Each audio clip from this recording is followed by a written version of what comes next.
Growing up as the daughter of Richard Mitchell, Seattle's concrete king, meant living in a house where success was measured in contracts won and buildings erected. But somehow, no matter how high I climbed, I was never quite able to reach the bar my father had set. The day I discovered just how little I mattered in his eyes wasn't when he missed my college graduation, or when he forgot my 30th birthday. No, it was when I stood in the grand ballroom of the Cascade Hotel, staring down at a name tag that read, Emma Mitchell, Black Sheep. That's when I realized my father had been labeling me my entire life. I just hadn't seen it in writing before. Before we jump back in, tell us where you're tuning in from, and if this story touches you, make sure you're subscribed, because tomorrow, I've saved something extra special for you. My earliest memories of Mitchell Engineering Solutions were the smell of blueprint paper and the sound of my father's booming voice echoing through the office corridors. While other kids had bedtime stories, I had structural integrity reports. While they had family game nights, I had quarterly business reviews that I was allowed to observe from the back of the room. Pay attention, Emma, Dad would say. Someday, this might all be yours. But his eyes would inevitably drift to my brother Nathan, the golden child who could calculate load-bearing capacities in his head by age 15. When I brought home straight A's, Dad would nod and say, "That's expected." When Nathan brought home B's, Dad would take him fishing at our lake house in celebration of how well he was balancing academics with practical knowledge. My sister, Olivia, wasn't held to the same standards as Nathan or me. She was the pretty one, the charming one. Dad never expected her to understand engineering, a fact that infuriated me on her behalf, even while I envied the freedom it gave her. While I was trying to prove myself worthy of Mitchell Engineering, Olivia was free to study art history and marry a museum curator. Dad paid for her lavish wedding without complaint, while I was still trying to earn his approval after 15 years working in his industry. I didn't take the expected path. After graduating with honors in civil engineering from MIT, a ceremony my father missed because of a critical project deadline, I didn't immediately join Mitchell Engineering, as everyone assumed I would. Instead, I worked for a competitor for 3 years, learning everything I could about the industry from outside my father's shadow. When I finally returned to Seattle, it wasn't to work for my father. I started my own consulting firm specializing in sustainable design, a direction Dad dismissed as trendy environmentalism, despite the growing demand. I built my reputation carefully, project by project, focusing on innovative solutions that were both environmentally responsible and financially sound. Meanwhile, I watched from the periphery as Dad groomed Nathan to take over Mitchell Engineering. I attended the obligatory family dinners where Nathan's latest accomplishments were celebrated, while my own successes went unmentioned. I sat through countless holiday gatherings where Dad would introduce Nathan as my son, the future of Mitchell Engineering, and me as simply my daughter Emma. It wasn't that Dad was cruel. He simply didn't see me. In his world, daughters weren't meant to build empires. They were meant to marry well and produce grandchildren. The fact that I was 34, unmarried, and childless while running my own successful firm somehow made me a failure in his eyes rather than a success. I told myself it didn't matter. I had built something of my own, something I was proud of. My firm, Sustainability Partners, had grown from a one-woman operation to a team of 25 in just 6 years. We were winning contracts that Mitchell Engineering couldn't touch because they were still stuck in the old ways of doing things. And then there was the investment. 5 years ago, I had taken the inheritance my grandmother left me, the only person in my family who ever truly saw me, and started quietly buying shares in Mitchell Engineering. It had begun as a simple investment strategy, but as I watched Nathan and Dad make increasingly questionable business decisions, it became something more. Mitchell Engineering was publicly traded, but family-controlled. Dad held 40%. Of the shares, Nathan had been gifted 15% upon joining the company, and Olivia had her 5% that she never paid attention to. The rest was distributed among various investors. Or at least, that's what Dad believed. What he didn't know was that over the past 5 years, I had systematically purchased shares whenever they became available. It started small. A 1% acquisition here, a 2% there. But it added up. By the time Dad announced his retirement, I owned 22% of Mitchell Engineering, making me the second largest shareholder after my father himself. No one knew. Not Dad, not Nathan, not Olivia. I kept it quiet, working through a holding company that couldn't be traced back to me without significant digging.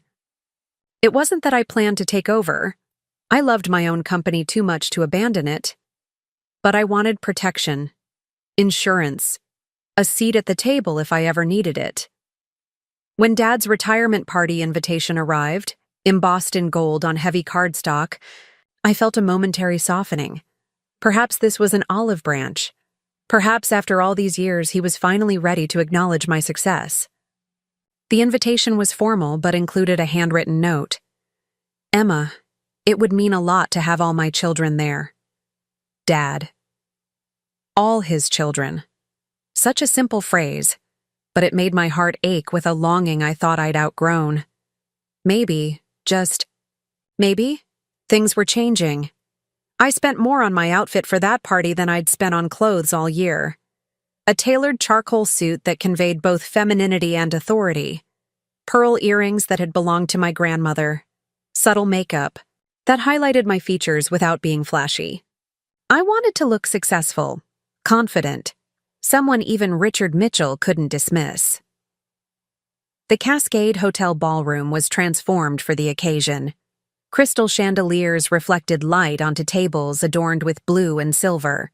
Mitchell Engineering's colors. A timeline of the company's greatest achievements ran along one wall, photographs showing 40 years of growth from a small local contractor to one of the Pacific Northwest's premier engineering firms. I searched the photos as I walked the timeline. There was Dad breaking ground on his first major project. Dad and Mom, before the divorce, at the ribbon cutting for the Sullivan Bridge. Dad and Nathan reviewing plans for the Westlake Tower. Dozens of moments frozen in time, chronicling the history of Mitchell Engineering. I wasn't in a single photograph. It shouldn't have hurt. It shouldn't have surprised me. But it did both.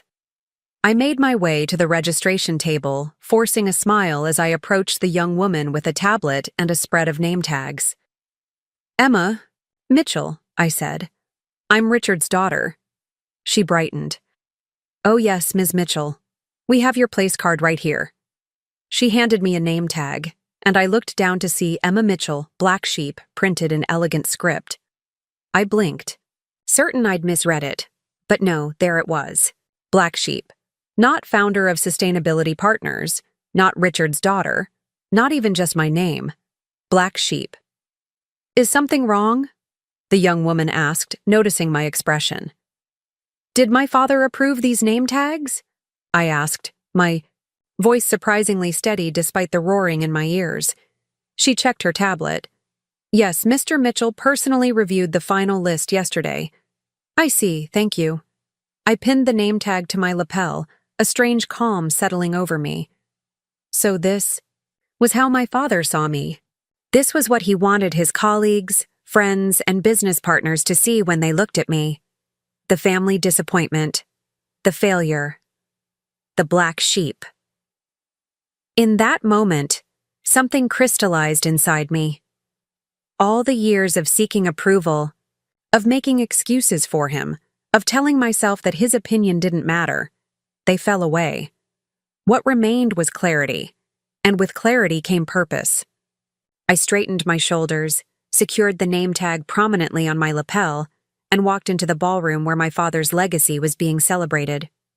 If he wanted me to be the black sheep, I would show him exactly what this sheep could do. The next 3 hours were an exercise in restraint. I smiled through the cocktail hour, making polite conversation with Dad's business associates. I sat at my assigned table, far from the family table near the podium, and applauded at all the right moments during the speeches. Nathan spoke about Dad's vision and leadership. Olivia shared charming anecdotes about growing up with a father who built bridges both literally and figuratively. Dad's oldest friend and business partner, Howard, reminisced about their early days and the risks they took together. When it was Dad's turn, he stood at the podium, looking every inch the successful patriarch in his custom suit, silver hair perfectly styled.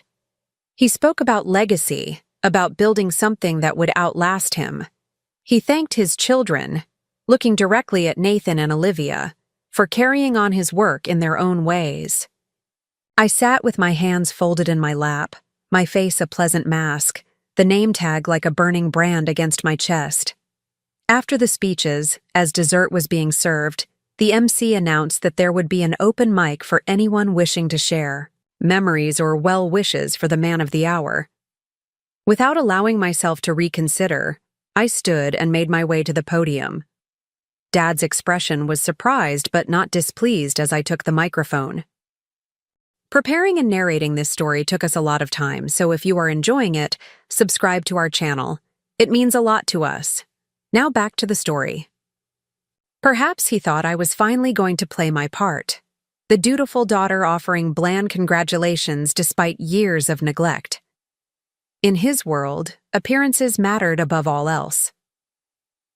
For those who don't know me, I began, my voice clear in the hushed room, I'm Emma Mitchell, Richard's daughter. I touched my name tag, and apparently the black sheep of the family. A nervous titter ran through the crowd. Dad's smile faltered, but he maintained it, surely believing I wouldn't cause a scene.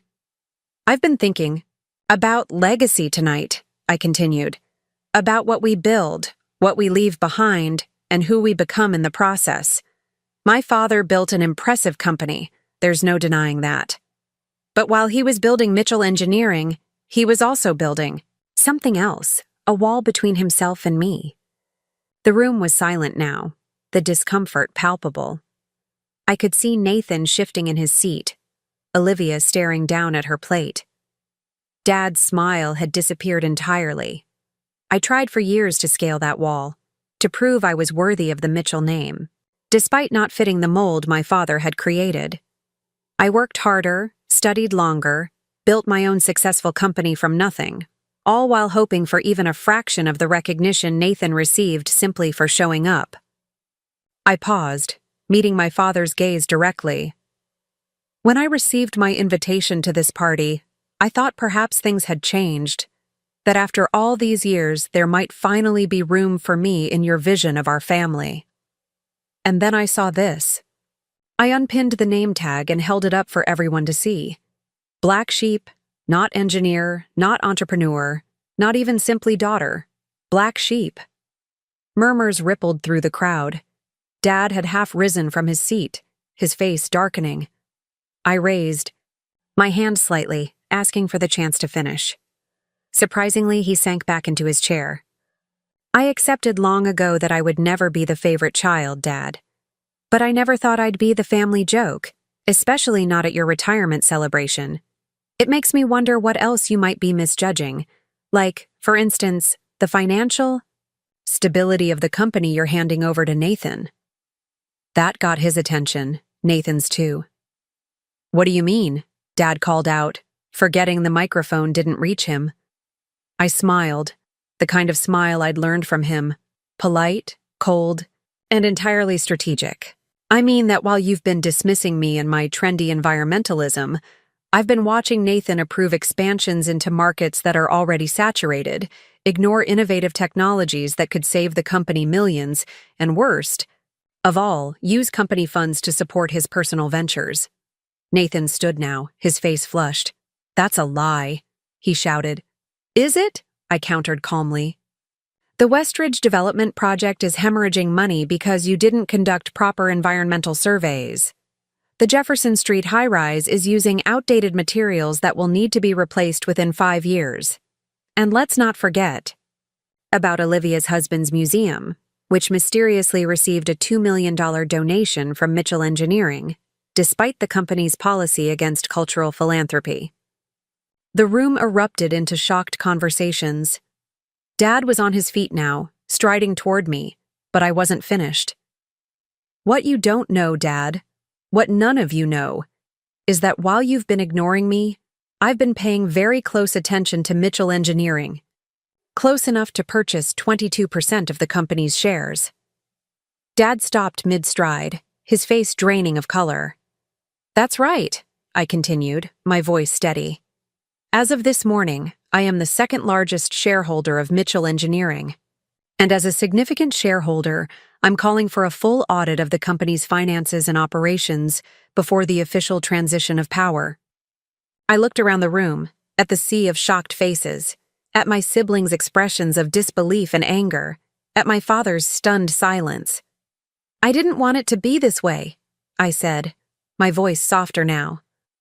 All I ever wanted was to be seen, to be valued, to be part of the family business in some way, even if it was just being respected for what I built on my own.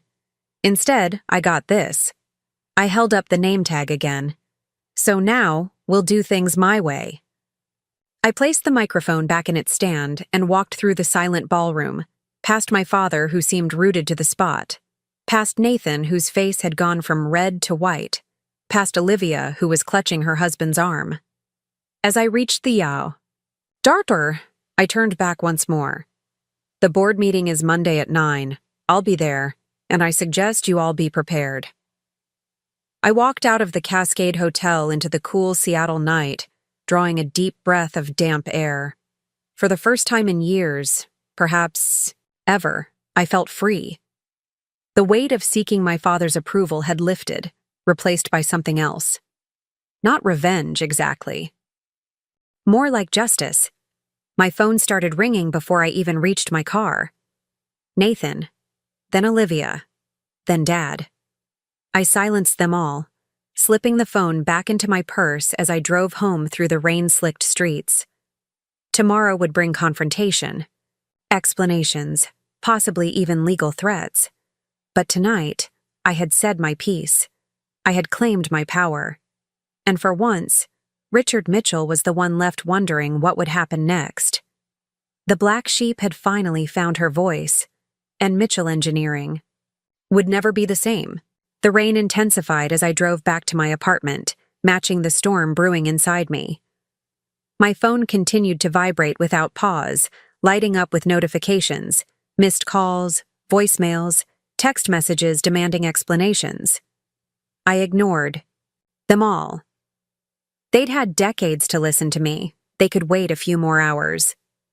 When I finally reached my building, I sat in my parked car for several long minutes, letting the reality of what I'd just done sink in.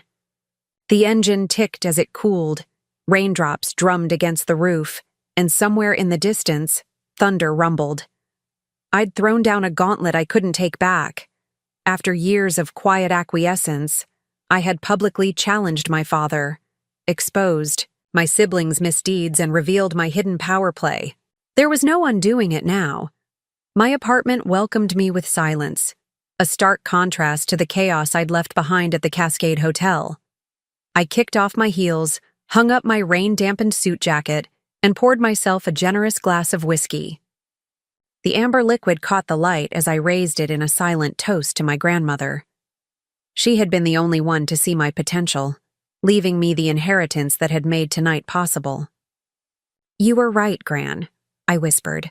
"Sometimes you have to make your own place at the table." The first knock came at 11:42 p.m., loud, insistent, impossible to ignore.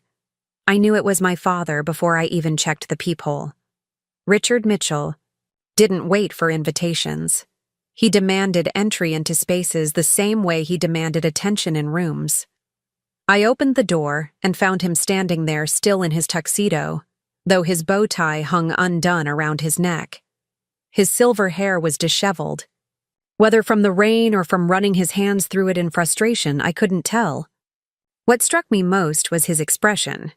Not anger, as I'd expected, but something closer to bewilderment. "We need to talk," he said, his voice rougher than usual. "I believe we do," I replied, stepping aside to let him in. He surveyed my apartment, with quick glances, taking in the minimalist furniture, The wall of engineering books, the framed awards from sustainable design competitions. It occurred to me that this was the first time he'd ever visited my home, despite my having lived here for nearly 5 years. "You've been busy," he said, gesturing vaguely at a framed magazine cover featuring me and my latest project. "Yes," I answered simply, offering nothing more. I'd spent a lifetime filling awkward silences with my father.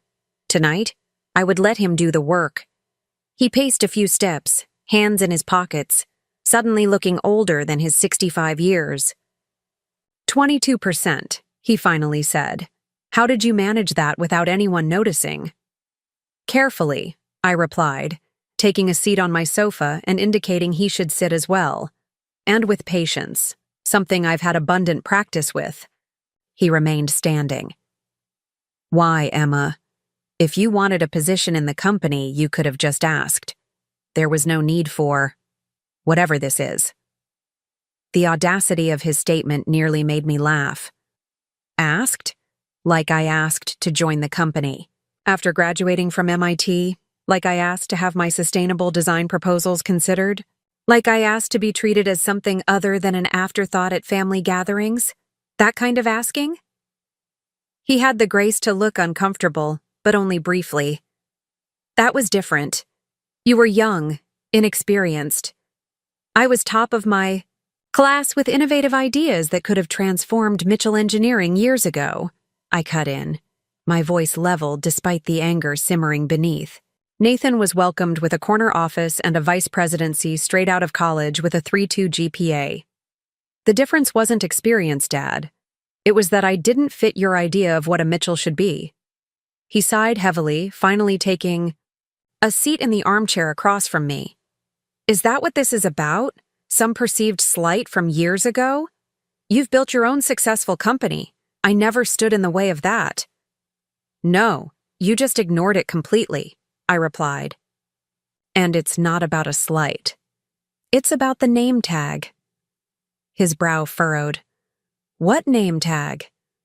For a moment, I thought he was feigning ignorance, but the confusion on his face seemed genuine. I reached into my purse and pulled out the offending item, sliding it across the coffee table toward him. "This name tag. The one that was waiting for me at your retirement party. The one you approved yesterday, according to the coordinator." He picked it up, staring at it with an expression I couldn't quite read. "Black sheep," he murmured, then looked up at me. "You think I approved this?" "The event coordinator confirmed you personally reviewed the final list." My father's face darkened. "I reviewed a list of attendees, not the labels." He set the name tag down with deliberate care. "This wasn't me, Emma." I wanted to believe him. The little girl inside me who had spent years seeking his approval desperately wanted to believe him, but I'd been disappointed too many times. Then who? Who else would have the authority to approve something like this? He was quiet for a long moment, his expression hardening as realization dawned. "Nathan," he said finally. He insisted on handling the final details since I was too busy with transition meetings. The revelation should have brought satisfaction, vindication that my father wasn't directly responsible for the humiliation. But instead, it added a new layer of hurt. My own brother had labeled me the family disgrace, and my father had been so disengaged from the event planning that he hadn't even noticed. "Does it matter?" I asked quietly. "Whether it was you or Nathan, the result is the same. In the eyes of the entire industry, I'm the Mitchell family embarrassment." "It matters to me," my father replied, his voice uncharacteristically soft. "Emma, whatever our disagreements have been, I would never publicly disparage you like this. You're my daughter."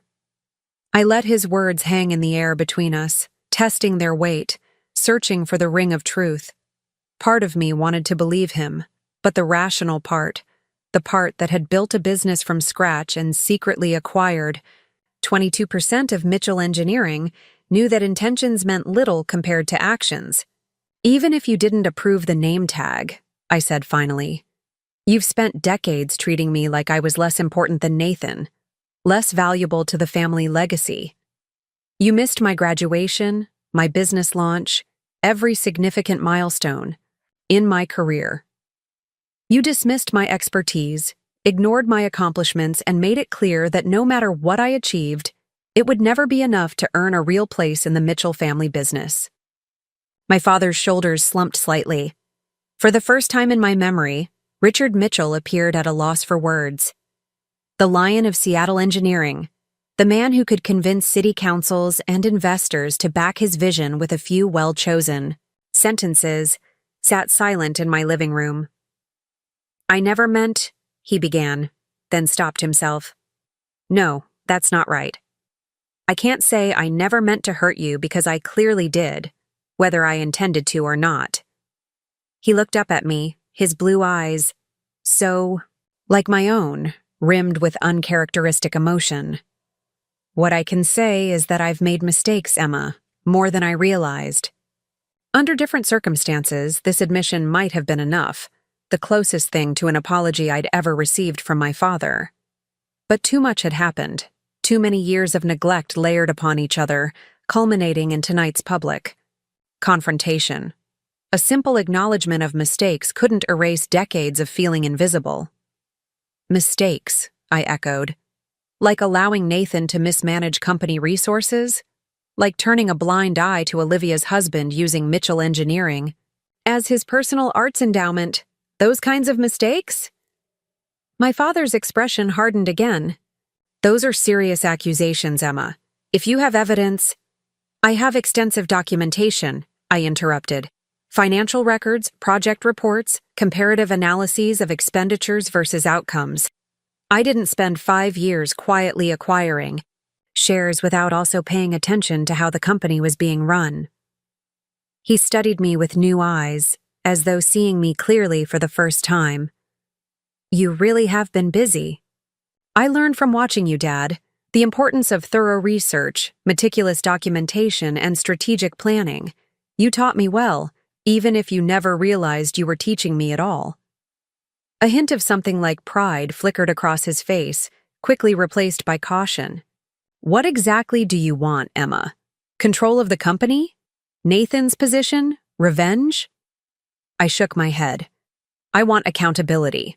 I want Mitchell Engineering to thrive rather than coast on past glories and eventually fail under Nathan's leadership. And yes, I want recognition. Not just for me, but for the innovative approaches that could secure the company's future in a changing industry." "And the board meeting on Monday?"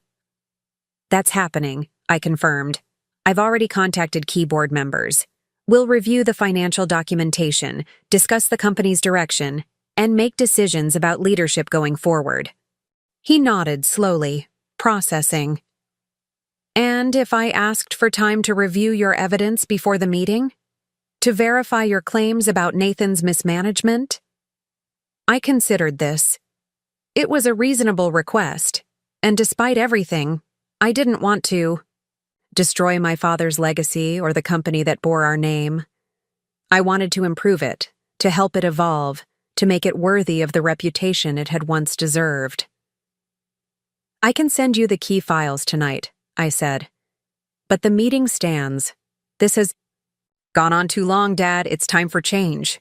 He rose from the chair, straightening his tuxedo jacket with the automatic precision of a man accustomed to presenting a flawless image to the world.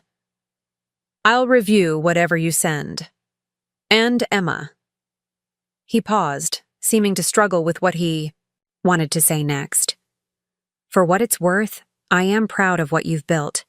I should have said that years ago." The words I'd longed to hear for most of my life landed with surprising hollowness. Perhaps I'd outgrown the need for his approval, or perhaps it was simply too little, too late. Either way, I accepted them with a nod. "Good night, Dad. I'll see you Monday."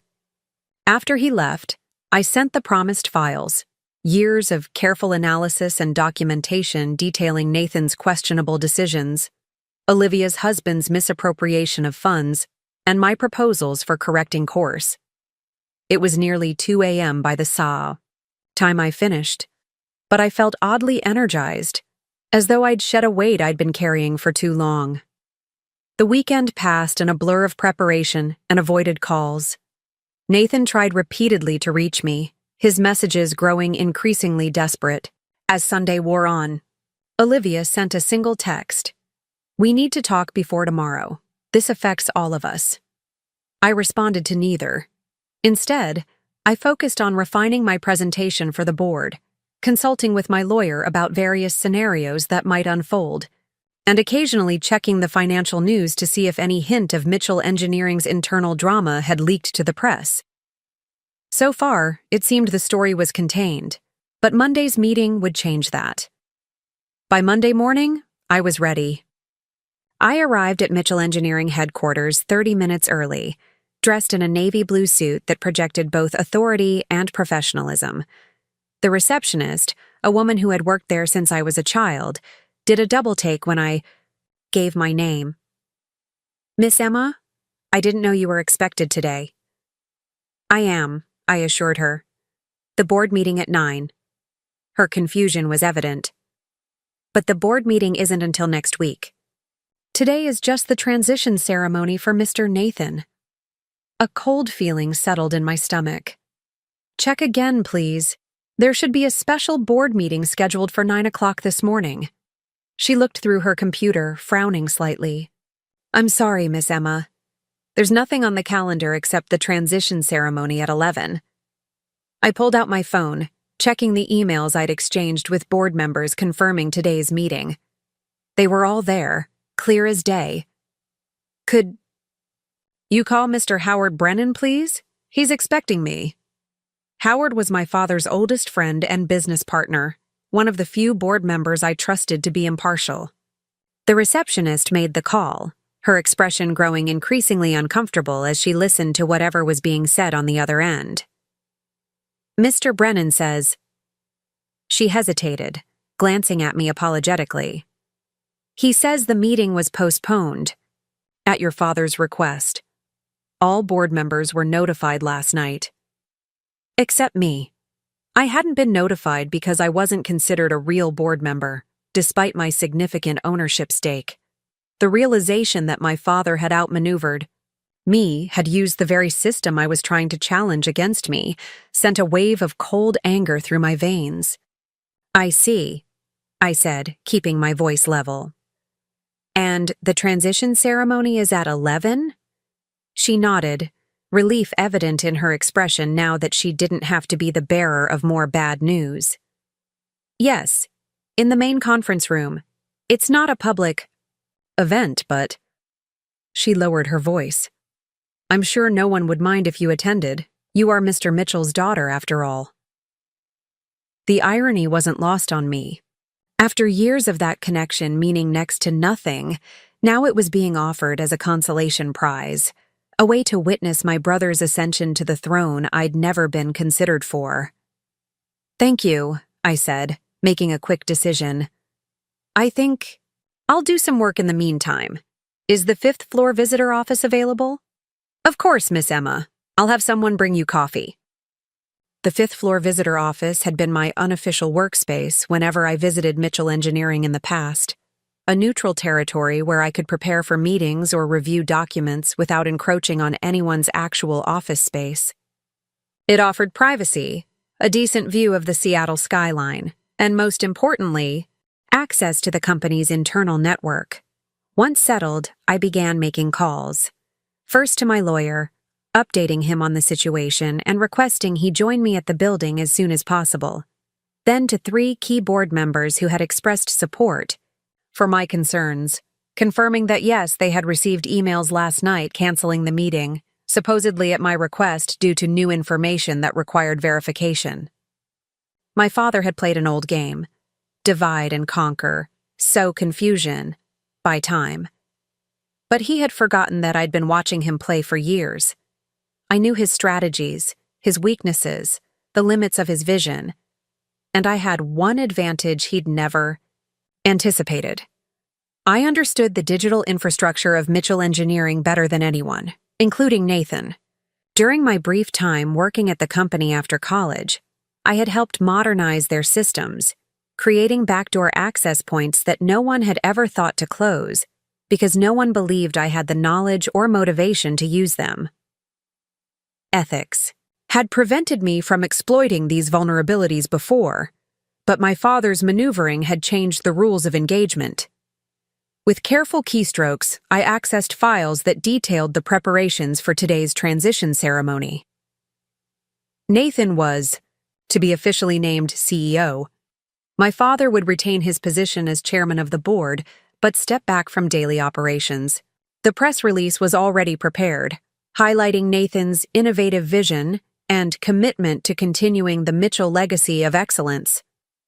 More disturbing were the financial documents prepared for release after the ceremony. They painted a rosy picture of the company's future, conveniently omitting the cost overruns on 3 major projects, the pending environmental compliance issues that could result in significant fines, and the depleted cash reserves that had been diverted to Nathan's pet projects. It was worse than I'd thought. Nathan wasn't just mismanaging the company. He was actively setting it up for a spectacular failure that would only become evident after my father had fully retired and couldn't be held responsible. Whether this was deliberate or simply the result of Nathan's incompetence wasn't clear, but the outcome would be the same. Mitchell Engineering would collapse within 18 months. I couldn't let that happen.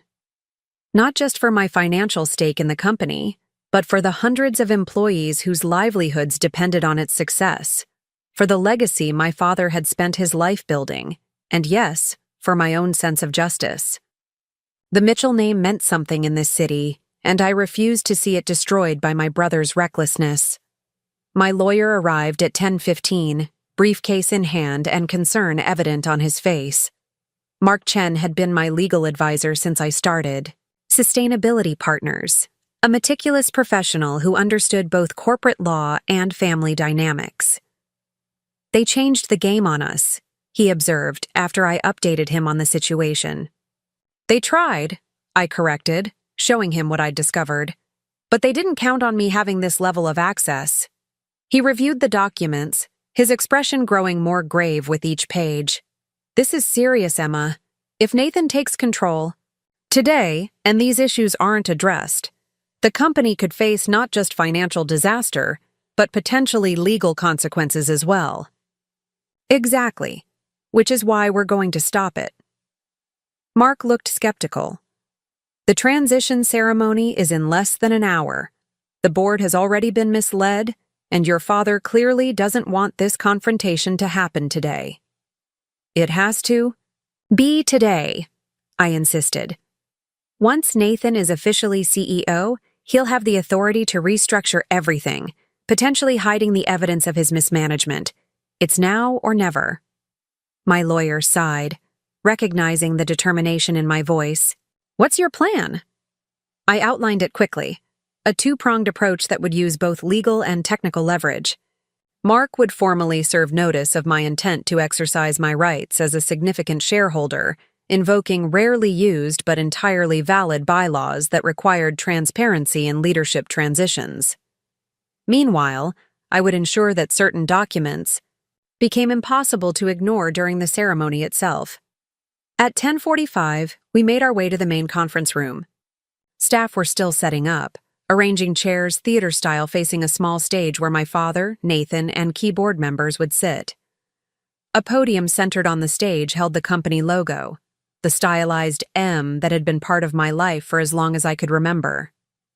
The room was filling with executives, managers, and a few select clients invited to witness this historic transition.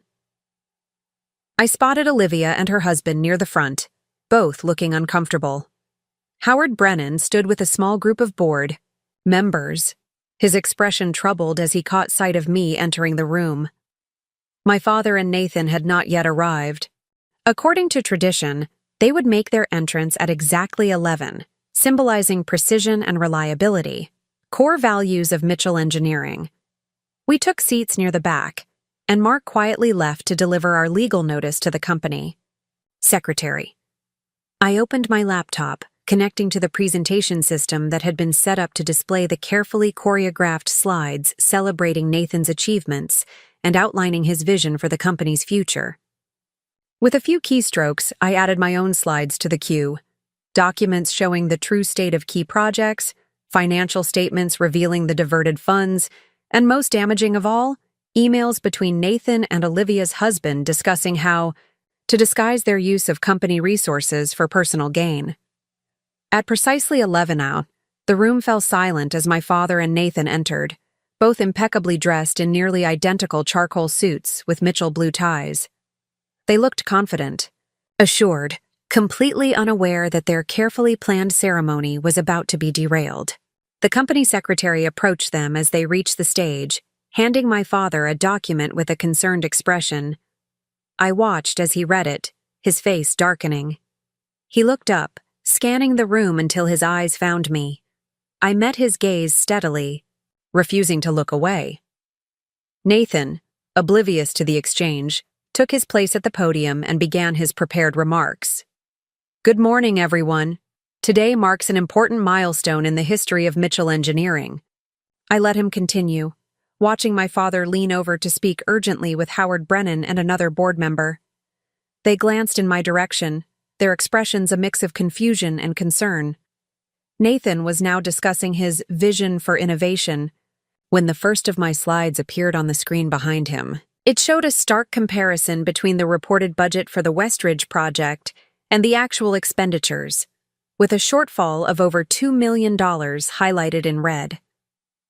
He faltered, glancing back at the unexpected display, then tried to continue as though nothing was amiss. As I was saying, our commitment to excellence will continue to... The slide changed again, this time showing an email from Nathan to the project manager. Just adjust the numbers in the report. Dad doesn't check the details anymore. A murmur ran through the audience. Nathan stopped speaking entirely, staring at the screen in horror. My father stood, moving toward the podium, but it was too late. The slides continued to advance automatically, each revealing another aspect of the mismanagement and deception that had been concealed from the board and shareholders. The final slide was the simplest, a projection of Mitchell Engineering's financial trajectory based on current practices, showing a catastrophic decline beginning in the fourth quarter of the current fiscal year. Chaos erupted in the conference room. Board members demanded explanations. Managers whispered urgently to each other. Olivia's husband slipped quietly toward the exit, only to find Mark Chen blocking his path with a pleasant but firm expression. My father took the podium, attempting to regain control of the situation. Ladies and gentlemen, please remain calm. There appears to have been a security breach in our presentation system. I assure you, these documents do not reflect the actual state of Mitchell Engineering. I stood then, making my way to the front of the room. Actually, Dad, they do. Every document shown is authentic, verified, and sourced directly from the company's own servers. I can provide the board with access to the original files if they'd like to confirm. Nathan lunged toward me, his composure shattered. You had no right. You're not even part of this company. I own 22% of this company, I corrected him, my voice carrying through the now silent room. Which makes me more invested in its success than you appear to be, given how you've been treating it as your personal piggy bank. My father stepped between us, his expression grave. Emma, this is not how we handle family business. That's the problem, Dad.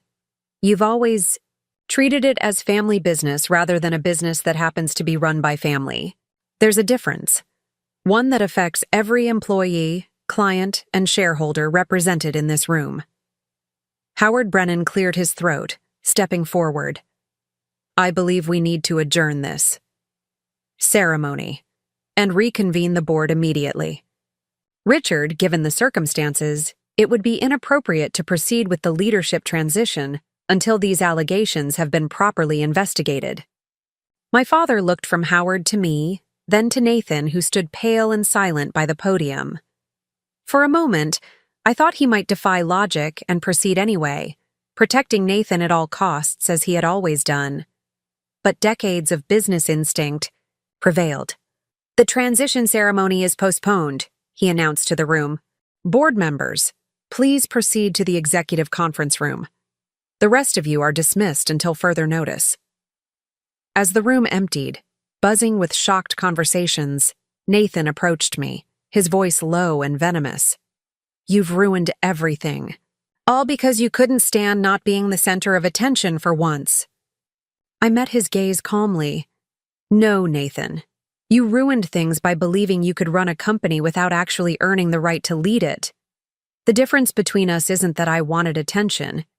It's that I was willing to work for recognition. You expected to be handed." He turned away without response, following our father toward the executive conference room. Olivia hesitated, then came to where I stood gathering my materials. "That was quite a show," she said quietly.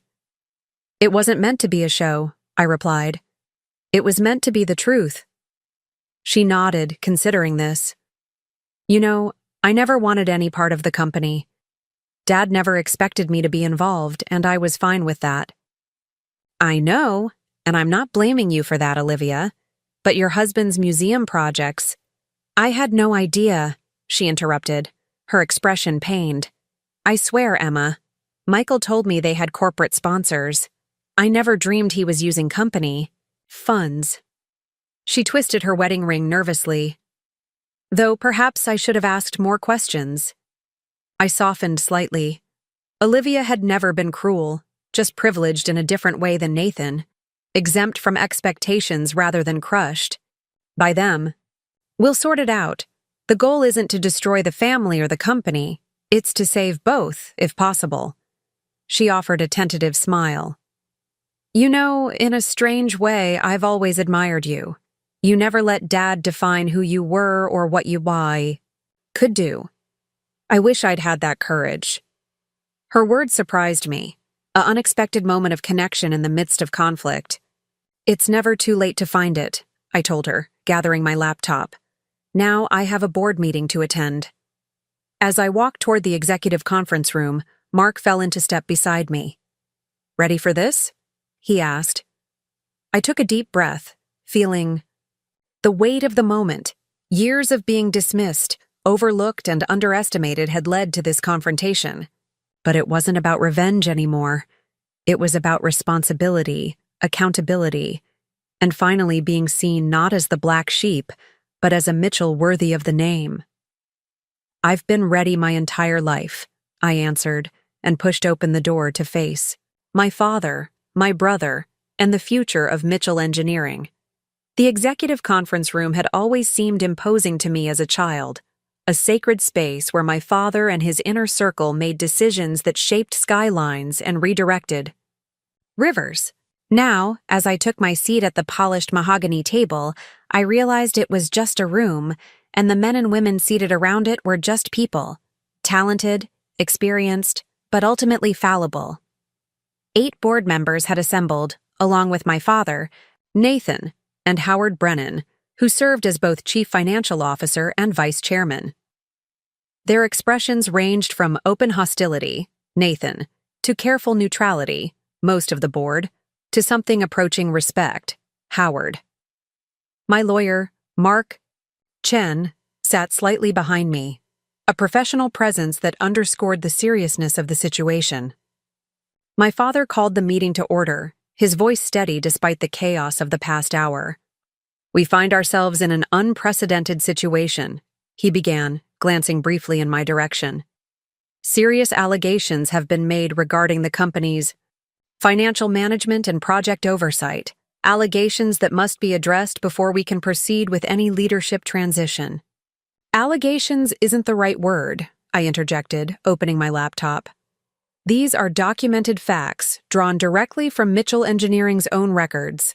I've prepared copies for each board member." With a nod to Mark, who distributed folders containing printouts of the key documents, I continued. "Everything you're about to see has been verified by independent financial analysts." Nathan scoffed. "Independent? You mean people you've paid to support your hostile takeover?"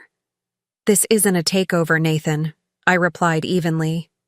It's due diligence, something you might recognize if you'd ever actually performed it. That's enough, my father cut in. Personal attacks won't resolve this issue. He turned to Howard. As CFO, you're in the best position to evaluate these claims. Have you reviewed the documents? Howard nodded, his expression grave. I've given them a preliminary review. While I can't verify every detail without further investigation, I can confirm that several of the financial discrepancies Ms. Mitchell has identified do appear in our records. The Westridge project, in particular, shows significant unexplained cost overruns. Nathan shifted uncomfortably. Those overruns were due to unforeseen site complications. I submitted reports. 3 months late, Howard interrupted, and without the supporting documentation requested by the finance department. He looked at my father. Richard, I've been trying to bring these issues to your attention for nearly a year. You told me to work it out with Nathan, but he's been difficult to pin down. The revelation that Howard had already been concerned about the very issues I'd raised changed the energy in the room. This wasn't just a disgruntled daughter causing problems. It was a serious financial matter that the company's own CFO had identified. A board member, Patricia Winters, a sharp-minded former engineer who'd known my father for decades, leaned forward. Mr. Brennan, are you saying you've had concerns about the company's financial management under Mr. Mitchell Jr.'s direction? Howard hesitated, glancing at my father, who nodded almost imperceptibly. Yes, he admitted. Not to the extent outlined in these documents, but enough that I delayed signing off on the last 2 quarterly reports until additional verification was provided. Which explains why those reports were filed late, I added, pulling up the SEC documentation on my laptop. A pattern that risked triggering regulatory scrutiny. Another board member, James Wilson, an attorney who specialized in corporate governance, spoke up. The issues with Olivia Mitchell Carter's husband and his museum projects are particularly concerning from a legal standpoint. If company funds were diverted for personal use without proper authorization or disclosure, that could constitute a breach of fiduciary duty. There was authorization, Nathan insisted. Dad approved those donations as part of our community engagement strategy. All eyes turned to my father, who looked older than he had just hours ago. I approved an annual charitable giving budget, he said carefully. I did not specifically authorize $2 million to go to Michael Carter's museum renovation. The paperwork has your signature, Nathan countered. On a general appropriation, my father replied, his voice hardening. Not on a directed donation of that magnitude to a family member's project. He turned to the board. I take full responsibility for not reviewing these expenditures more carefully. As CEO, the ultimate oversight was my duty, regardless of who was handling day-to-day operations. It was the closest thing to an admission of failure I'd ever heard from Richard Mitchell, and it seemed to shock the room into silence. For a moment, I almost felt sorry for my father, watching his carefully constructed legacy threatened, not by outside forces, but by the son he'd groomed to continue it. Patricia Winters broke the uncomfortable silence. While the board appreciates your willingness to accept responsibility, Richard, that doesn't resolve our current predicament. We have a scheduled leadership transition that now appears inadvisable, financial irregularities that require investigation, and a significant shareholder, she nodded toward me, who has raised valid concerns about the company's direction. Howard Brennan cleared his throat. If I may make a suggestion, we should appoint an independent auditor to review all financial records for the past 3 years. In the meantime, the leadership transition should be suspended, and the board should establish an interim oversight committee to monitor operations until the audit is complete. Nathan slammed his hand on the table. This is ridiculous. You're going to let her waltz in here after years of having nothing to do with the company and dictate how we run our business?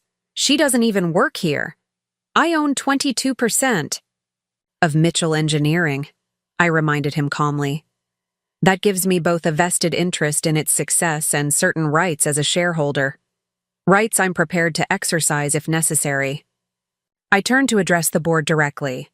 I support Mr. Brennan's suggestion for an independent audit. I also believe we need immediate intervention on several ongoing projects to prevent further financial damage. You've made your point. Emma, my father said, his tone somewhere between irritation and resignation. There's no need to grandstand. With respect, Dad, this isn't grandstanding. It's addressing issues that should have been addressed long ago. I pulled up another document on my laptop, displaying it on the conference room screen. This is a proposal for immediate corrective measures on the three most critical projects: Westridge, Jefferson Street, and the Harbor Point development. I've consulted with industry experts to develop practical solutions that could mitigate current losses while the audit is conducted. The board members studied the projected document with interest. My father leaned back in his chair, a curious expression crossing his face. Not anger, as I'd expected, but something closer to surprise, maybe even a reluctant appreciation. Patricia Winters nodded slowly. These are sensible recommendations. Ms. Mitchell, you've clearly put considerable thought into this situation. May I ask what outcome you're seeking here? What is your endgame? It was a fair question, one I'd asked myself repeatedly over the sleepless weekend. What did I actually want? Revenge? Control? Recognition? The answer had crystallized only this morning as I'd stood in the lobby of the building that bore my name, feeling simultaneously like an outsider and the only person who truly cared about its future. I want Mitchell Engineering to thrive, I said simply. I want it to evolve from a traditional construction firm into a leader in sustainable infrastructure. I want its projects to be completed on time, on budget, and with the excellence this company built its reputation on. And yes, I want a voice in how that happens, not because I'm Richard Mitchell's daughter, but because I'm a qualified engineer with relevant expertise and a significant ownership stake. And Nathan's position? James Wilson asked, glancing at my brother who sat rigid with barely controlled fury. That's for the board to decide after a complete assessment of his performance, I replied diplomatically. I'm not calling for his removal, I'm calling for accountability. Howard Brennan nodded, seemingly satisfied with my response. I move that we adopt Mr. Brennan's suggestion for an independent audit and suspend the leadership transition pending its completion, Patricia Winters said formally. I further move that we establish an interim oversight committee to include at least one independent board member, the CFO, and Ms. Mitchell as a significant shareholder representative. Seconded, said James Wilson. My father, still acting as chairman, looked around the table. All in favor? 6 hands went up immediately. A seventh, my father's, rose after a moment's hesitation. Nathan, of course, kept his hand down, as did one board member who had been his vocal supporter. The motion passes, my father announced. Howard, please arrange for the independent audit to begin immediately. Patricia, James, you'll join Howard. And Emma on the oversight committee. We'll reconvene in 1 week to review preliminary findings.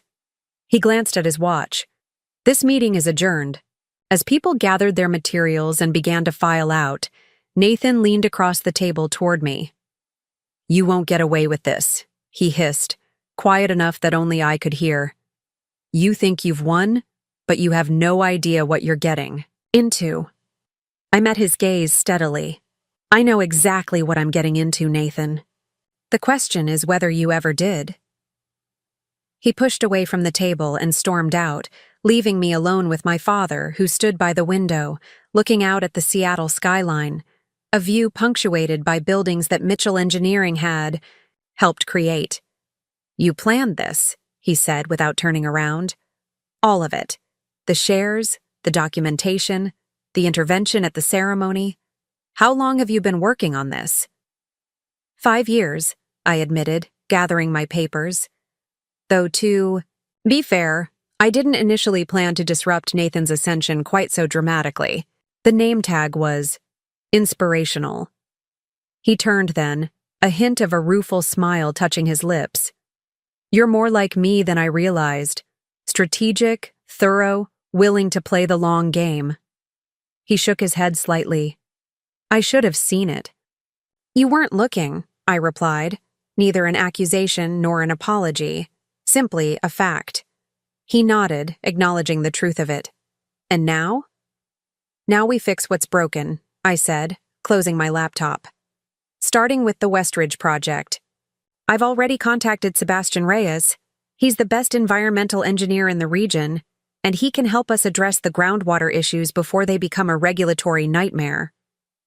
Sebastian works for you, doesn't he, at Sustainability? Partners? He does, and he's expensive, but worth every penny. Consider it a collaboration between our companies, the kind that should have happened years ago. My father studied me with an expression I couldn't quite read. You're not just here to expose problems, you actually have solutions. Of course I do, I replied, slightly offended that he would think otherwise. I'm a Mitchell. We don't just complain, we fix things. For the first time in memory, my father laughed. A genuine laugh that crinkled the corners of his eyes. Yes, you are, he said, with something like pride in his voice. And apparently, we've all been underestimating just how much of a Mitchell you really are. The next week was a whirlwind of activity. The independent auditors descended on Mitchell Engineering like a swarm of meticulous locusts, requesting documents, interviewing project managers, and combing through financial records with relentless precision. Meanwhile, the Oversight Committee, Patricia, James, Howard, and myself, began implementing emergency measures to stabilize the most troubled projects. I brought in Sebastian Reyes and a team from Sustainability Partners to address the environmental issues at Westridge, negotiating a collaborative contract that benefited both companies while solving what could have become a catastrophic problem. The Jefferson Street high-rise required structural modifications that would be costly but essential for long-term safety and compliance. Harbor Point needed a complete reassessment of its timeline and budget, but with proper management could still be profitable. Nathan was conspicuously absent for most of this process, appearing only when formally required for meetings or document signings. He maintained a cold hostility toward me, speaking only when necessary and through gritted teeth.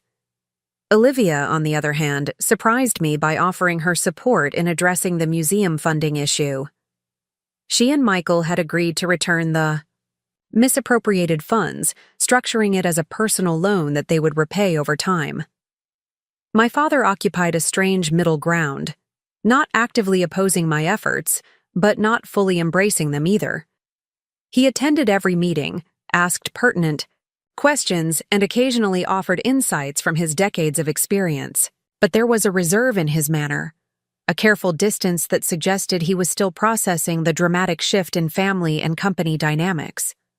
By Friday, the auditors had completed their preliminary assessment, confirming what I had already documented: significant financial mismanagement, particularly in Nathan's pet projects, improper allocation of resources, and a troubling pattern of deferred maintenance on essential equipment and systems.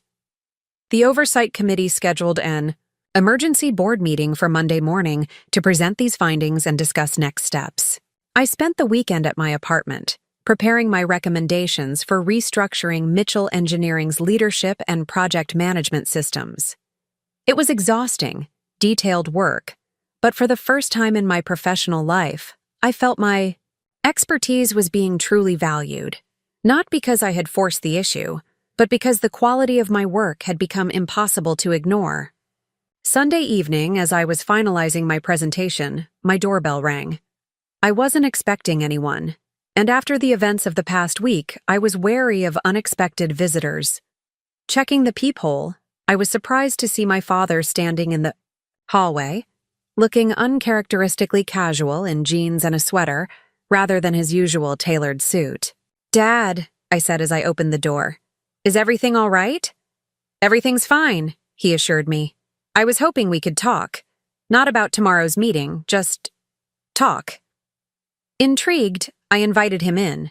He declined my offer of coffee or something stronger, instead wandering to the large windows that offered a view similar to the one from his office. Seattle spread out below, lights twinkling in the gathering dusk. You know, I used to bring you to construction sites when you were little, he said unexpectedly. Do you remember that? I did, vaguely. Memories of holding his hand while wearing a comically oversized hard hat, looking up at towering steel frameworks and massive cranes. I was pretty young. 4, maybe 5, he confirmed. You asked more questions than the building inspectors. Always wanted to know how things worked, why we did things certain ways. He smiled faintly at the memory. Nathan was afraid of the noise, and Olivia just wanted to decorate the trailers. But you wanted to understand everything. I wasn't sure where he was going with this reminiscence, but I let him continue. You were so much like me that it frightened me, he admitted, still looking out at the city. All that intensity, that drive. I thought if I encouraged it, you'd end up sacrificing everything for work, the way I did. My marriage, my relationships with you kids, any semblance of balance. He turned to face me. I told myself I was protecting you by pushing you away from the company. It was such an unexpected explanation that for a moment I couldn't respond. All those years of feeling inadequate, unwanted, less valued than Nathan, and my father had believed he was somehow doing me a favor? That makes no sense, I finally said. You practically pushed Nathan into the company. Why was it fine for him to sacrifice everything but not me? My father sighed heavily. Because Nathan needed the structure, the guidance. He was never self-motivated the way you were, and because I didn't see myself in him. I wasn't worried he'd become obsessed with work to the exclusion of everything else. That was never his nature. So instead, you put him in charge, despite knowing he wasn't suited for it, and pushed me away despite knowing I was. The irony was almost too much to process. Dad, that's misguided, arrogant, completely wrong-headed. He finished for me. Yes, all of that. I've had a lot of time to think this past week, Emma, about the decisions I've made, the assumptions I've held, the ways I've failed all 3 of my children in different ways. He sat down on my sofa, suddenly looking very tired. I'm not asking for forgiveness. I wanted you to know that it was never about not believing in you. Quite the opposite. I sat opposite him, trying to reconcile this new perspective with the decades of feeling overlooked and undervalued. Even if that's true, it doesn't explain why you let Nathan mismanage the company to the brink of disaster. You must have seen the problems. I saw some of them, he acknowledged, but I was stepping back, preparing for retirement. I told myself Nathan needed space to make his own decisions, his own mistakes. And yes, I was willfully blind to the extent of those mistakes because I wanted to believe I had prepared him adequately. He rubbed his face with his hands, a gesture of fatigue and frustration I'd rarely seen from him. Pride, Emma, the deadliest sin in business. I was too proud to admit that my succession plan was failing, that my son wasn't ready, that my company was in trouble. There was a rawness to his confession that felt genuine, a vulnerability I'd never witnessed in Richard Mitchell. For the first time, I was seeing my father not as the invincible titan of industry or the distant patriarch, but as a flawed human being capable of profound misjudgments despite good intentions. What about now? I asked. After everything that's happened this week, after seeing the extent of the problems and the work we've done to address them, what do you want for the company going forward? He considered the question carefully. I want Mitchell Engineering to survive and thrive. I want it to evolve with the times instead of clinging to outdated practices. I want it to remain a family company, but run with professional excellence, not sentiment. He looked directly at me. I think you need to be part of that future, Emma. Not just as a shareholder or committee member, but in a leadership position. It was what I had wanted to hear for most of my adult life, but now that the words were spoken, I found myself hesitating. And Nathan? He's still your son, Dad. He's spent his entire career at Mitchell Engineering. I don't want to simply push him aside the way I felt pushed aside. My father nodded, seeming to appreciate the empathy I was showing toward my brother despite our conflict. Nathan has strengths, client relationships, sales, the personal touch that brings in new business. He's never been strong on the operational side or financial management. He paused, thinking. Perhaps a restructuring? Nathan in a client-facing role, you in operations and strategic development? Co-CEOs? I asked skeptically. That rarely works, especially with our history. Not co-CEOs, my father clarified. A clear leadership structure, but one that plays to both your strengths. We'd need to work out the details, of course, and Nathan would have to agree. But it could be a way forward that preserves the family connection while addressing the company's needs. It wasn't a perfect solution, and part of me, the part still, smarting from years of exclusion, wanted to simply take control and sideline Nathan entirely. But another part recognized the wisdom in my father's suggestion. Mitchell Engineering had always been a family company. Finding a way to keep it that way while fixing its problems would be the ultimate victory. I'll consider it, I said, neither committing nor refusing. But Nathan would have to be on board, genuinely on board. I won't work with someone who's constantly trying to undermine me. Understood, my father replied. I'll speak with him before tomorrow's meeting. He might be more receptive than you think, now that the full audit results are in. Nathan may be proud, but he's not stupid. He knows his position is precarious.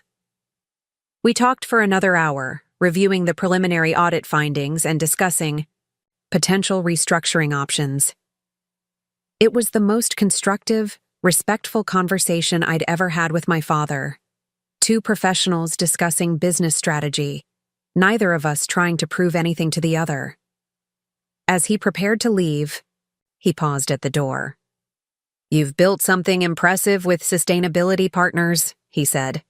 Whatever happens with Mitchell Engineering, I want you to know that I see that now. I see you. Simple words, but they carried the weight of decades. I nodded, not trusting myself to speak without my voice betraying the emotion his statement had triggered. I'll see you tomorrow at the board meeting, he said. After he left, I returned to my preparations for the meeting with a slightly different perspective. I still believed Mitchell Engineering needed dramatic changes, but perhaps those changes didn't need to come at the expense of family relationships. Perhaps there was a path forward that could heal both the company and the wounds that had festered between us for so long.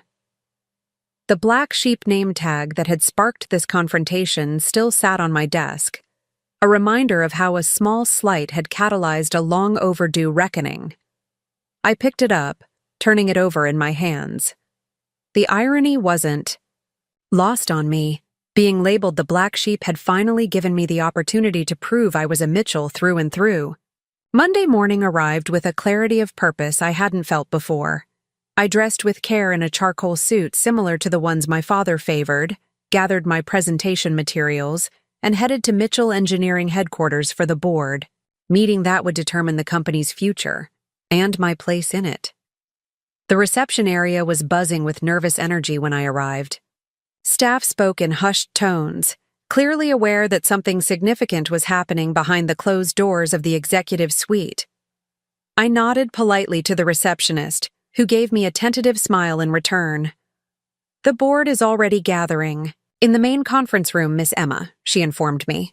Your father asked that you join them as soon as you arrived. I thanked her and made my way to the elevator, ready for whatever awaited me. Whether today brought reconciliation or further conflict, I had finally found my voice in the family that had long ignored it. No matter what happened next, I would never again accept the role of the silent, overlooked daughter. The black sheep had returned to the fold, not to conform, but to transform. The conference room held a different energy than the week before. Gone was the ceremonial atmosphere of the failed transition ceremony, replaced by the focused tension of executives facing a crisis. Board members clustered in small groups, speaking in hushed tones that fell silent as I entered. Howard Brennan caught my eye from across the room and gave me a subtle nod of acknowledgement. My father sat at the head of the table, reviewing documents with Patricia Winters. He glanced up as I approached, his expression unreadable. Emma. Good, we're all here now. I scanned the room, noting one conspicuous absence. Where's Nathan? Running late, my father replied, checking his watch with a frown. He called to say he was stuck in traffic. Something about his tone suggested he didn't entirely believe this excuse, and neither did I. Nathan was never late for important meetings. He considered punctuality a competitive advantage, a trait he had inherited from our father. His absence now, at this crucial juncture, felt deliberate. A small power play, or perhaps something more concerning.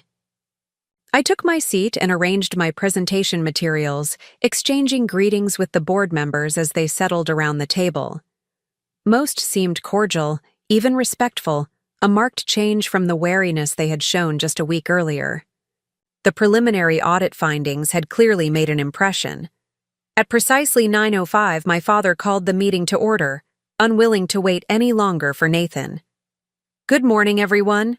As you know, we're here to discuss the preliminary findings of the independent audit and to determine next steps for Mitchell Engineering's leadership and operations. Howard, would you please begin with a summary of the audit results? Howard nodded, distributing bound reports to each person at the table.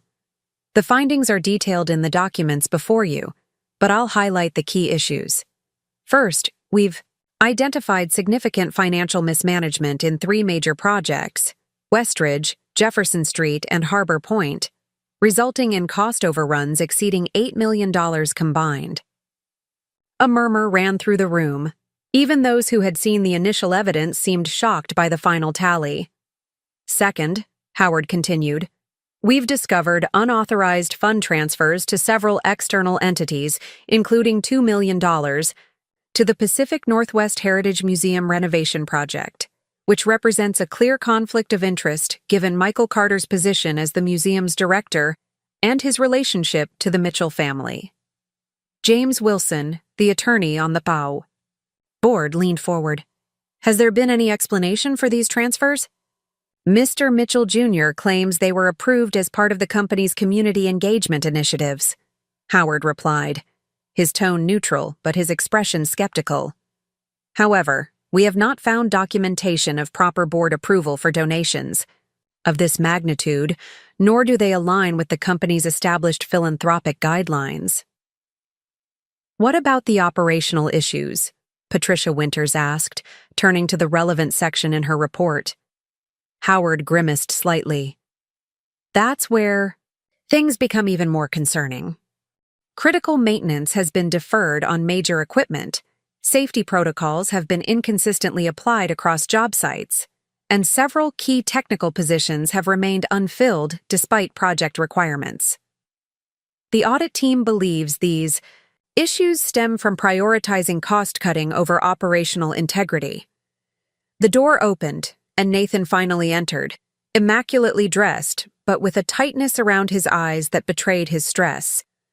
I apologize for my tardiness, he said, taking his seat without making eye contact with anyone. Please continue. My father nodded to Howard, who resumed his summary. The audit also examined the company's cash flow situation, which is more precarious than previously reported. If current trends continue, Mitchell Engineering will face significant liquidity challenges within 6 to 8 months. This revelation seemed to genuinely shock several board members who hadn't been privy to the Oversight Committee's work over the past week. One of them, Robert Chang, a financial analyst who had joined the board recently, looked particularly disturbed. "How did we get here?" he demanded. "Mitchell Engineering has been profitable for decades. How could the situation deteriorate so rapidly without warning signs?" All eyes turned to Nathan, who straightened his tie before responding. "These findings are exaggerated and taken out of context," he said with forced confidence. "Every major construction firm faces cost overruns and project delays. The audit is painting routine business challenges as catastrophic failures." Howard shook his head. "These are not routine challenges, Nathan. The pattern of financial decisions indicates either gross negligence or deliberate misrepresentation. Neither is acceptable for a company of Mitchell Engineering's standing." Nathan's face flushed.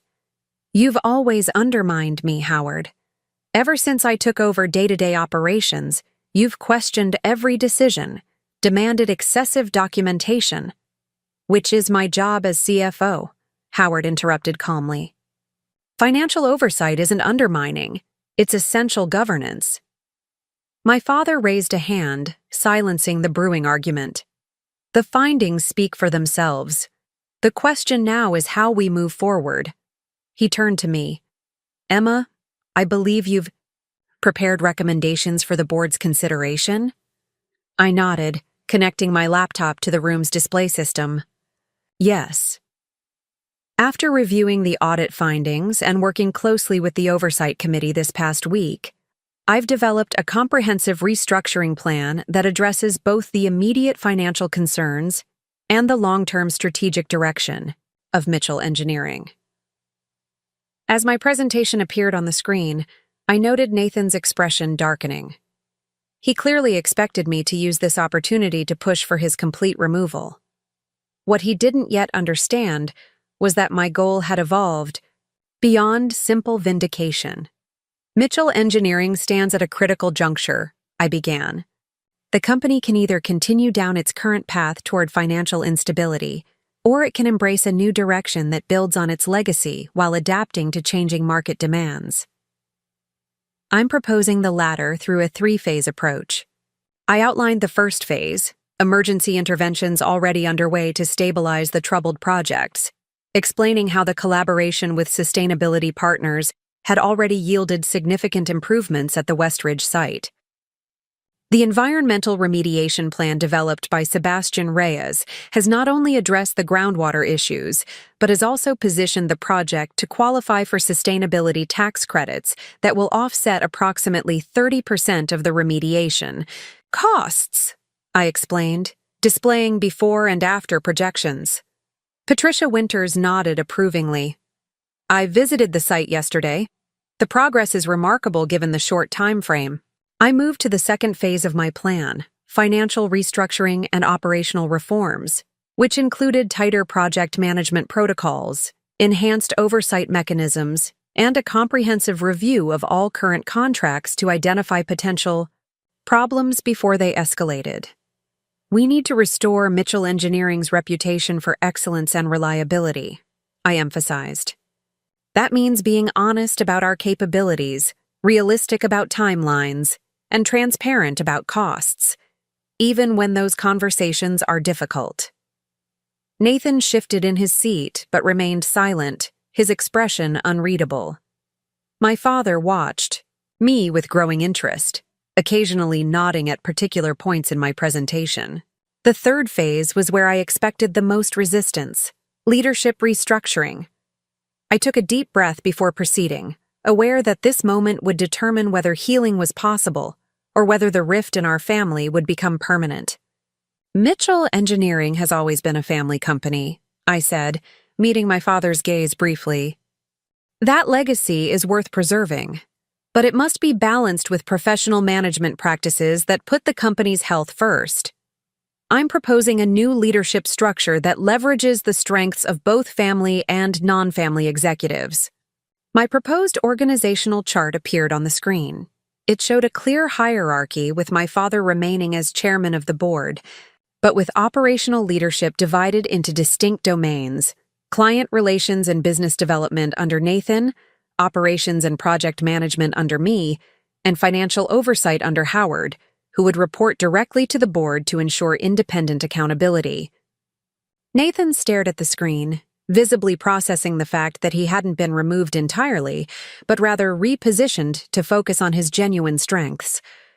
My father's expression softened slightly, recognizing the compromise I was offering. This structure creates checks and balances while allowing each executive to focus on areas where they excel, I explained. Nathan has always been exceptional at client relationships and business development. His personal connections and sales abilities have brought in millions in contracts over the years. Nathan looked up sharply, clearly surprised by this acknowledgement of his contributions. Meanwhile, I continued, my experience in engineering management and sustainable design positions me to oversee operations and project execution, ensuring that we deliver on the promises we make to those clients. Howard's financial expertise and institutional knowledge are invaluable for maintaining fiscal responsibility. James Wilson studied the proposal with interest. And how would decisions be made among this executive team? Who has final authority in cases of disagreement? Major decisions would require consensus among the executive team, with unresolved disputes escalated to the board, I replied. However, each executive would have clear autonomy within their domain, subject to established budgets and performance metrics. Robert Chang nodded approvingly. It's a sensible structure that provides both specialization and accountability. The question is whether it can work given the personal dynamics involved. All eyes turned to Nathan, who had remained uncharacteristically quiet throughout my presentation. He straightened in his chair, adjusting his cuffs, a nervous habit I recognized from childhood. You're demoting me? He said finally, addressing me directly for the first time. I'm suggesting we both take roles that match our actual skills, I corrected gently.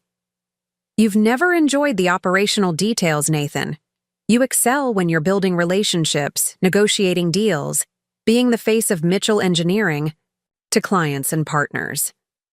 This structure lets you do that without the burden of aspects you've struggled with.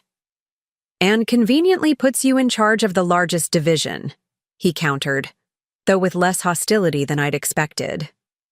Operations requires the most direct oversight, I acknowledged. But this isn't about hierarchy, it's about function. Each role is essential to the company's success. My father cleared his throat. Before we discuss Emma's proposal further, I'd like to hear if there are alternative suggestions for addressing the issues identified in the audit. The room fell silent. Nathan looked around, perhaps hoping for support from his allies on the board, but found none forthcoming. The audit findings were too damning, the financial situation too precarious for anyone to defend the status quo. I've reviewed the preliminary audit myself, my father continued when no alternatives were offered. I've also spent the past week closely observing the Oversight Committee's work. While I find the revelations about our financial state deeply troubling, I've been impressed by the swift and effective interventions implemented under Emma's guidance. He turned to Nathan. Son, this isn't about punishing you or taking away what you've worked for. It's about acknowledging that different aspects of running a complex enterprise require different skills. Your sister has demonstrated capabilities that complement your own. Together, with the right structure, you could strengthen Mitchell Engineering far more than either of you could alone. Nathan's jaw tightened. And if I refuse? If I don't want to be repositioned in my own company? Then the board will need to consider more drastic measures, Howard said quietly. The audit findings would support removing you entirely, Nathan. This compromise preserves your role while addressing the serious issues that have developed under your management. The stark reality of his situation seemed to finally register with Nathan. His shoulders slumped slightly, the defensive posture giving way to resignation. I need time to consider this, he said. We don't have the luxury of time. Patricia Winters reminded him gently. The audit findings will need to be reported to our lenders within days. We need to present a credible recovery plan alongside those findings if we want to maintain their confidence. My father studied Nathan for a moment, then turned to address the board. I'd like to request a brief recess, 20 minutes for private discussion among family members, after which we'll reconvene for a decision. The board agreed, and as they filed out, leaving only my father, Nathan, and me in the conference room, an uncomfortable silence descended. We were finally alone, the three Mitchells who had circled each other for years in a dance of expectations, disappointments, and unspoken resentments. My father broke the silence first.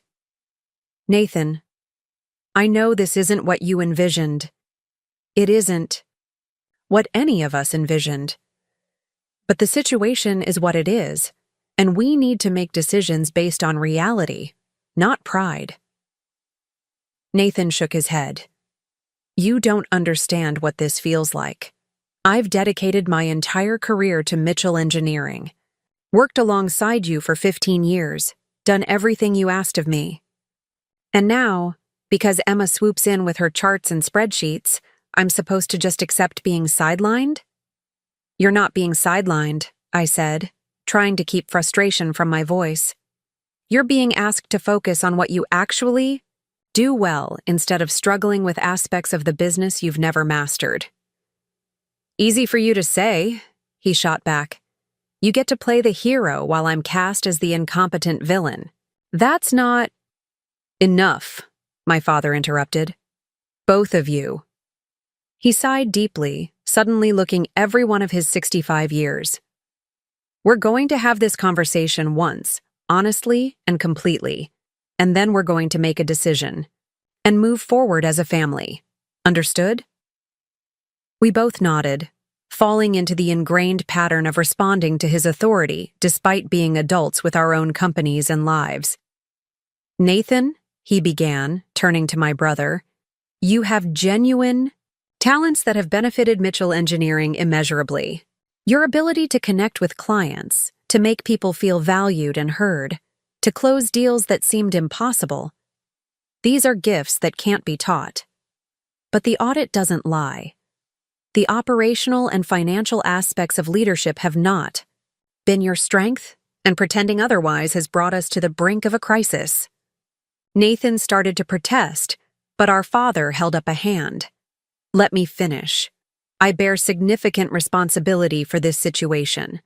I promoted you before you were ready, failed to provide adequate oversight, and ignored warning signs because I wanted to believe in a smooth transition. That was my failure as CEO and as your father. He turned to me next. Emma, you've proven your capabilities beyond question this past week. Your analysis was thorough, your solutions practical, and your leadership effective. But your approach, publicly exposing these issues at the transition ceremony, was unnecessarily humiliating for your brother and potentially damaging to the company's reputation. It was my turn to feel defensive, but I forced myself to listen, without interruption. That said, my father continued, I understand why you felt such dramatic action was necessary. You've been systematically excluded from a company that bears your name, watched your expertise dismissed despite its obvious value, and been treated as an outsider in your own family's legacy. The black sheep name tag was merely the final insult in a long pattern of disregard. The explicit acknowledgement of how I'd been treated over the years was unexpected, and I felt a knot of emotion tighten in my throat. So here we are, my father concluded, looking between us. A family divided, a company in jeopardy, and a decision to make. We can continue fighting among ourselves until there's nothing left worth fighting for, or we can find a way forward, together. He focused on Nathan. The proposal Emma has presented is fair, reasonable, and frankly, more generous than many boards would offer given the circumstances. It plays to your strengths while addressing the company's needs. Nathan stared down at the conference table, his expression conflicted. And what happens if I agree? If I accept this? Reorganization? Will the audit findings be kept internal? The lenders will need to be informed, I replied. but we can present it as part of a strategic restructuring rather than a crisis. Response. The public narrative would focus on Mitchell Engineering evolving its leadership model to address changing market conditions. Saving face, Nathan muttered. Saving the company, I corrected, and giving you the opportunity to rebuild your reputation by excelling in a role you're actually suited for. He was quiet for a long moment, wrestling with his pride and the reality of his situation. Finally, he looked up at our father. If I accept this, I want assurances, a detailed employment contract specifying my authority, compensation, and position security. I won't be gradually squeezed out once the crisis has passed. My father nodded. That's reasonable. Emma? I have no objection to formal agreements that clarify everyone's roles and responsibilities, I said. In fact, I think it's essential for the new structure to function properly. Nathan turned to me, his expression still guarded but less hostile than before. And what about sustainability partners? Are you planning to merge it with Mitchell? Engineering? Take over both companies? It was a fair question, one I had contemplated extensively over the past week. No, I said decisively. Sustainability Partners remains independent. I'll step back from day-to-day operations there, promoting Sebastian to managing director while I focus on Mitchell Engineering, but the companies will remain separate entities that collaborate when mutually beneficial. This seemed to reassure him somewhat. And Olivia? What happens with her shares and her husband's museum situation? Olivia has already agreed to join the board in a non-executive capacity, my father answered. She wants to be more engaged in the family business going forward. As for Michael and the museum funds, they've committed to repaying the full amount over 5 years, with interest. No criminal charges will be pursued, provided they comply with the repayment schedule. Nathan absorbed this information, then finally nodded. All right, I'll accept the restructuring under those conditions, but I want it clear that I'm doing this under protest, and only because the alternatives are worse for everyone. It wasn't a warm embrace of collaboration, but it was a start. My father looked relieved, reaching out to squeeze Nathan's shoulder briefly before turning to me. Emma, are you committed to making this work? I am, I confirmed. I've never wanted to destroy Mitchell Engineering or push Nathan out. I want the company to succeed, and for both of us to contribute to that success in meaningful ways. My father nodded, seeming satisfied. Then let's inform the board of our decision. As we prepared to call the others back in, Nathan gave me a long look. You know this won't be easy. We've never worked well together. We've never really tried, I pointed out. We've been competing for Dad's approval our entire lives, not collaborating toward common goals. Maybe it's time to try something different. A ghost of a smile touched his lips. Always the optimist. Pragmatist, I corrected. The data clearly shows that Mitchell Engineering needs both of us if it's going to survive and thrive. I'm simply following the evidence. The board returned, and my father announced our decision to proceed with the restructuring as outlined in my proposal, with formal agreements to be drafted by the company's legal team by the end of the week. The relief in the room was palpable. Bored. Members who had arrived expecting a bloodbath were instead witnessing a rare moment of family unity in the face of crisis. Patricia Winters caught my eye and gave me an approving nod. Howard looked genuinely pleased with the outcome, while James Wilson was already making notes, likely mentally drafting the necessary legal documents. I move that we formally adopt the proposed restructuring plan, subject to final review of the detailed implementation documents, Patricia said, bringing the discussion to its official conclusion. Seconded, Robert Chang added quickly. The vote was unanimous, even Nathan raising his hand in reluctant assent. As the meeting adjourned and board members began gathering their materials, my father approached me. You did well, he said quietly. Better than I would have at your age. I had a good teacher, I replied. Even if he didn't know he was teaching me, He smiled slightly at that. "There's one more thing we need to address," he said, reaching into his pocket and pulling out a small object. He placed it on the table between us, my black sheep name tag from the retirement party. "Nathan confessed this morning. It was his idea, not a mistake by the event planners. I wanted you to know." I stared at the offending tag, feeling an odd sense of closure.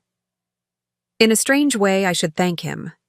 Without this, I might have continued watching from the sidelines indefinitely. "Sometimes the worst insults become the greatest motivators," my father agreed, picking up the tag and studying it thoughtfully. "Though I'd prefer if we found less dramatic ways to communicate in the future. I think we've all had enough drama for a while," I said, gathering my presentation materials. "Now we have a company to save." As we left the conference room together, I caught sight of the Seattle skyline through the windows, buildings reaching toward the clouds, some bearing the subtle marks of Mitchell Engineering's influence. For the first time, I felt truly connected to that legacy, not as an outsider looking in, but as an integral part of its future. The black sheep had finally found her place in the fold, not by conforming, but by transforming what the fold itself could be. 6 months can change everything. The Seattle winter had given way to spring, and Mitchell Engineering headquarters had undergone its own transformation. The staid, traditional office had been renovated. Open collaborative spaces now complemented private work areas. Walls had been replaced with glass partitions to allow natural light to flow through the building, and a living wall of native plants adorned the reception area, a visible symbol of the company's new environmental focus.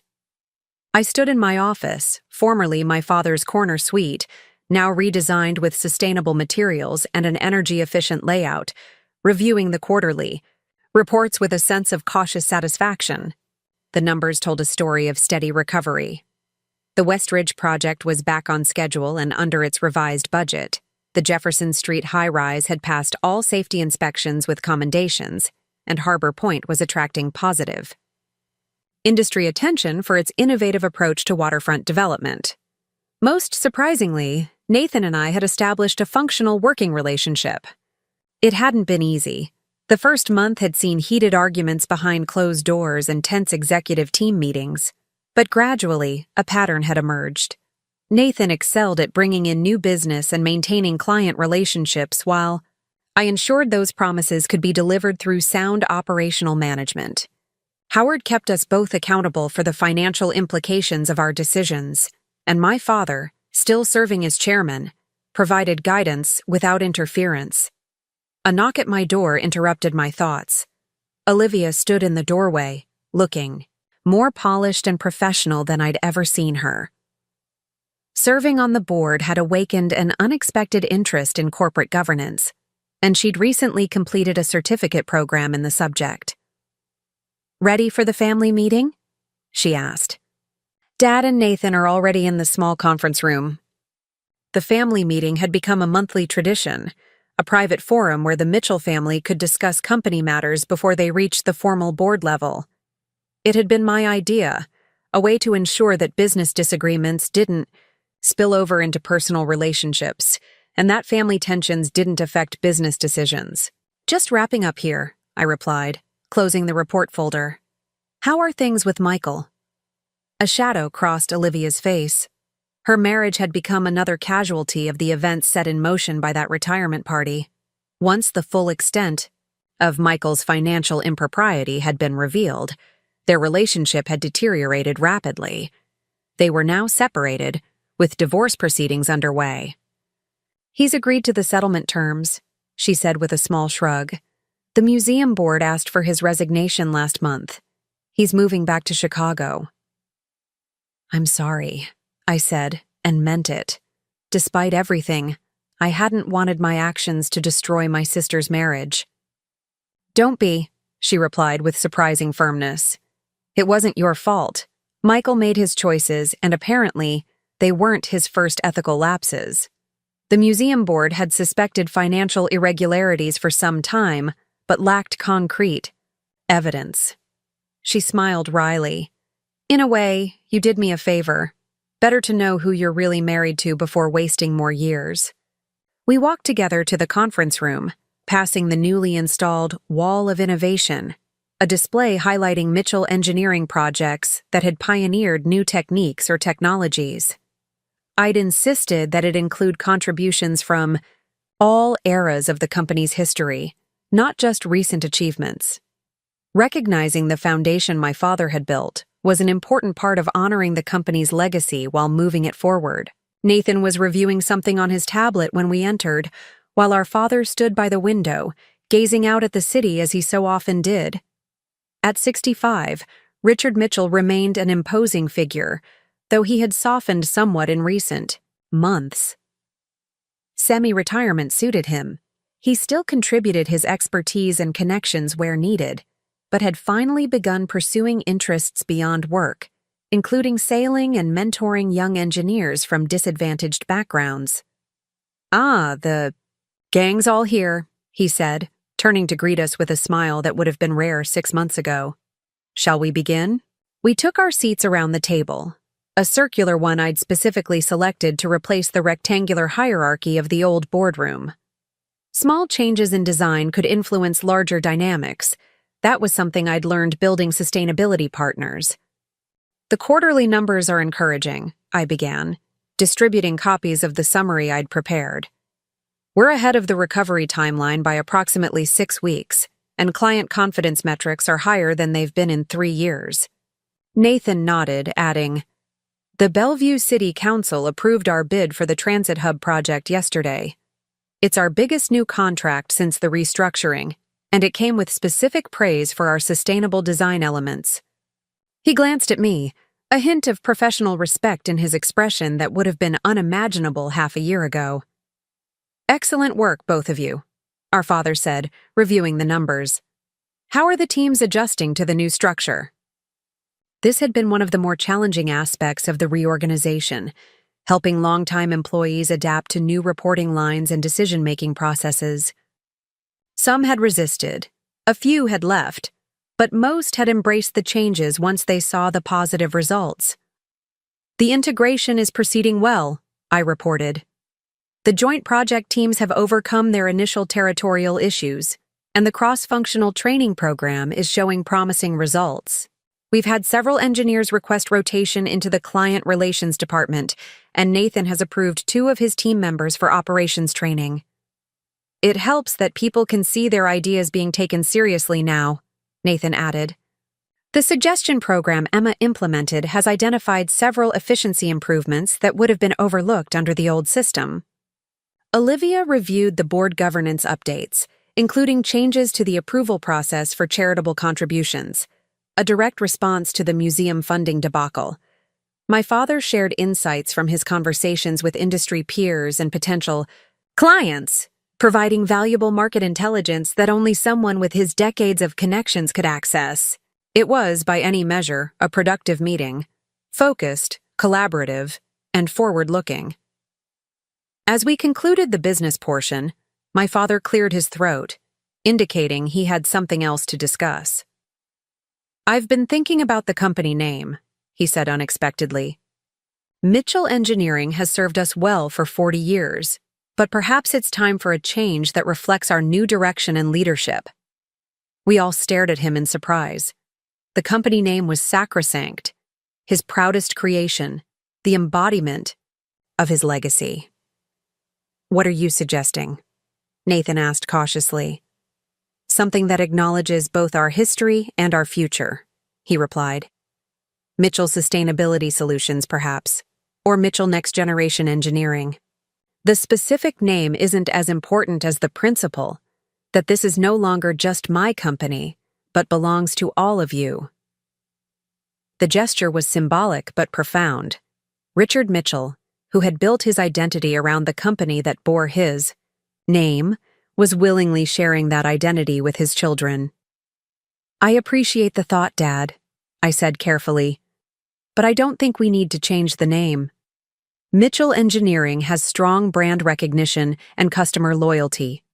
What matters is that we're evolving what Mitchell Engineering means, what it stands for, and how it operates. Nathan nodded in agreement. The name isn't the problem. It never was. It was how we were living up to it, or failing to, that needed to change. Our father looked between us, seeming both surprised and pleased by our unity on this point. "Well," he said with a small smile, "it seems I've been outvoted."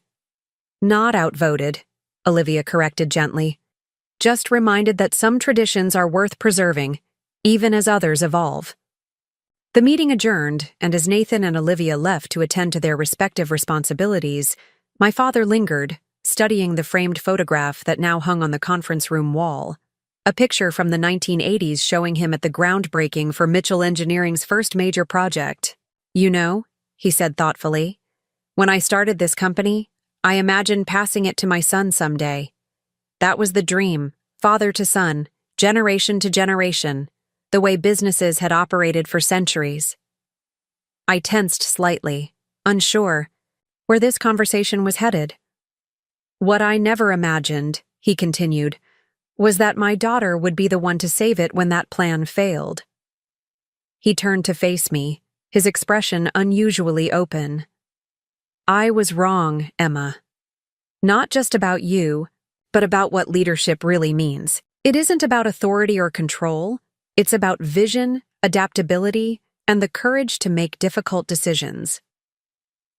Coming from Richard Mitchell, this was as close to a full apology and acknowledgement as one could expect. I accepted it with a nod, not needing to belabor the point now that we had found a new equilibrium. "We all had lessons to learn," I said. "I was so focused on proving myself that I nearly became as ruthless as I perceived you to be. That wouldn't have served the company or the family in the long run." He chuckled softly. "You're wiser than I was at your age. It took me decades to understand that success without connection is ultimately hollow." His expression grew more serious. "Which is why I've made another decision. I'm stepping down as chairman at the end of the quarter." This was unexpected. "Dad, you don't have to—" "It's time, Emma," he said firmly. "I've held the reins for 40 years. The company is stable now, moving in the right direction under new leadership. I want to truly enjoy my retirement while I'm still healthy enough to do so." He smiled slightly. "Your mother called last week. She's considering selling her house in Phoenix, moving back to Seattle part-time. Says she's been following the changes at Mitchell Engineering in the business press and is proud of what you've accomplished." My parents had been divorced for nearly 20 years, their relationship cordial but distant. This unexpected reconnection was yet another ripple effect of the changes we'd navigated. "And the chairman position?" I asked, though I suspected I knew where this was headed. "I'll be recommending you to the board," he confirmed.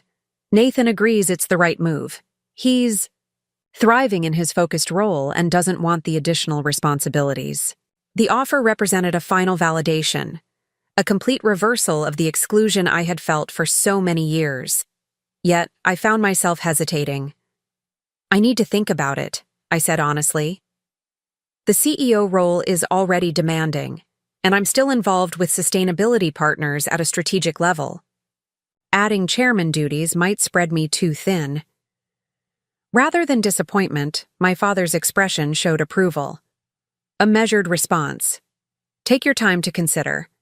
The board won't make any decisions until next month."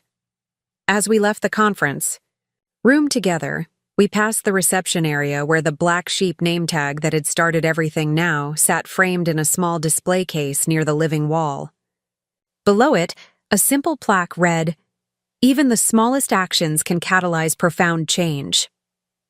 It had been Nathan's idea, a surprising gesture of reconciliation after months of working together.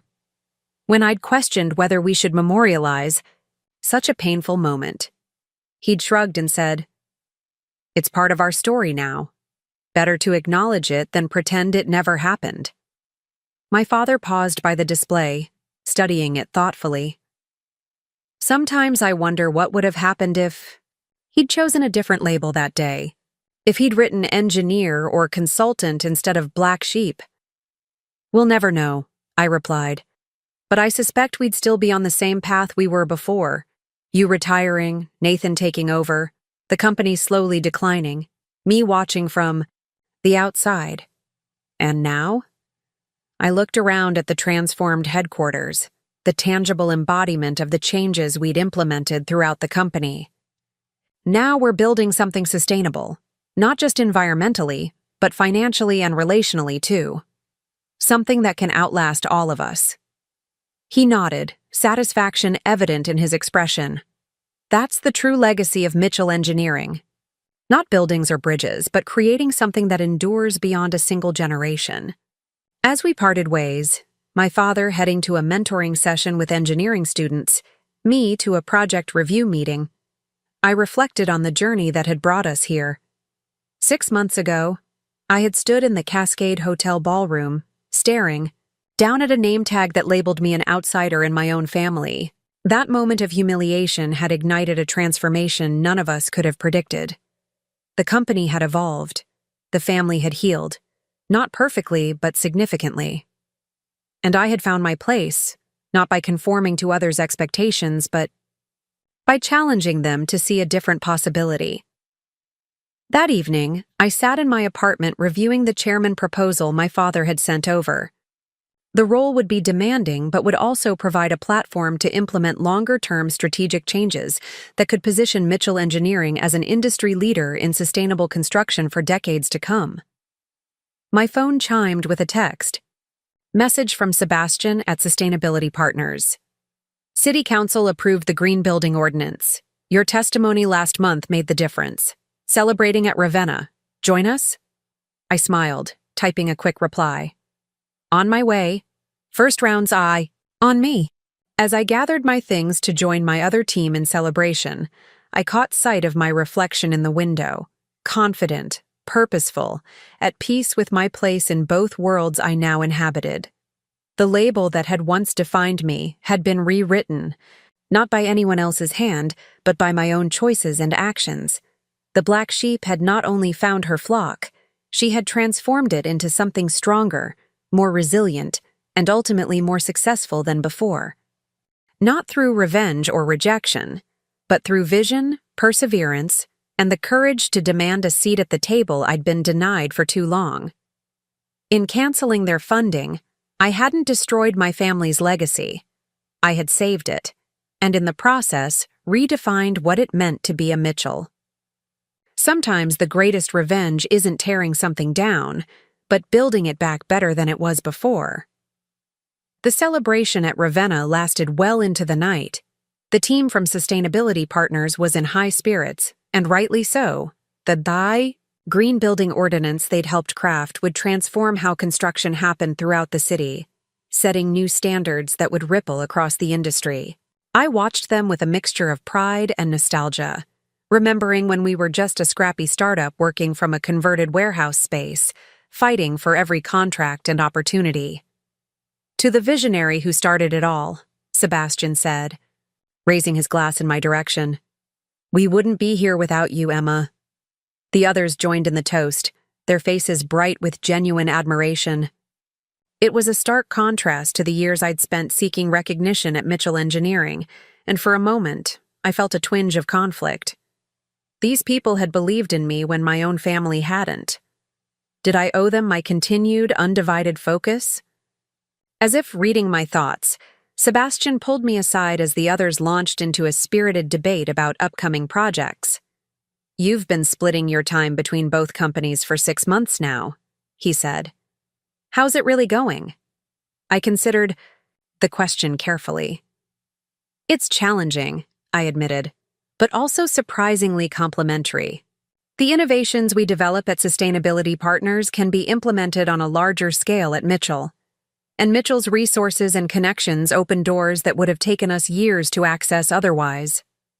Sebastian nodded thoughtfully. And the chairman offer. Maria mentioned your father's planning to step down. News traveled fast in Seattle's tight-knit engineering community. I'm still considering it, I replied. It would mean reducing my involvement here even further. You know we support whatever you decide, he said with characteristic generosity. You built something special here that can run without your daily presence. That's the mark of a true leader, creating systems that outlast your direct involvement. His words stayed with me as I drove home later that night. Both companies represented different aspects of my professional identity.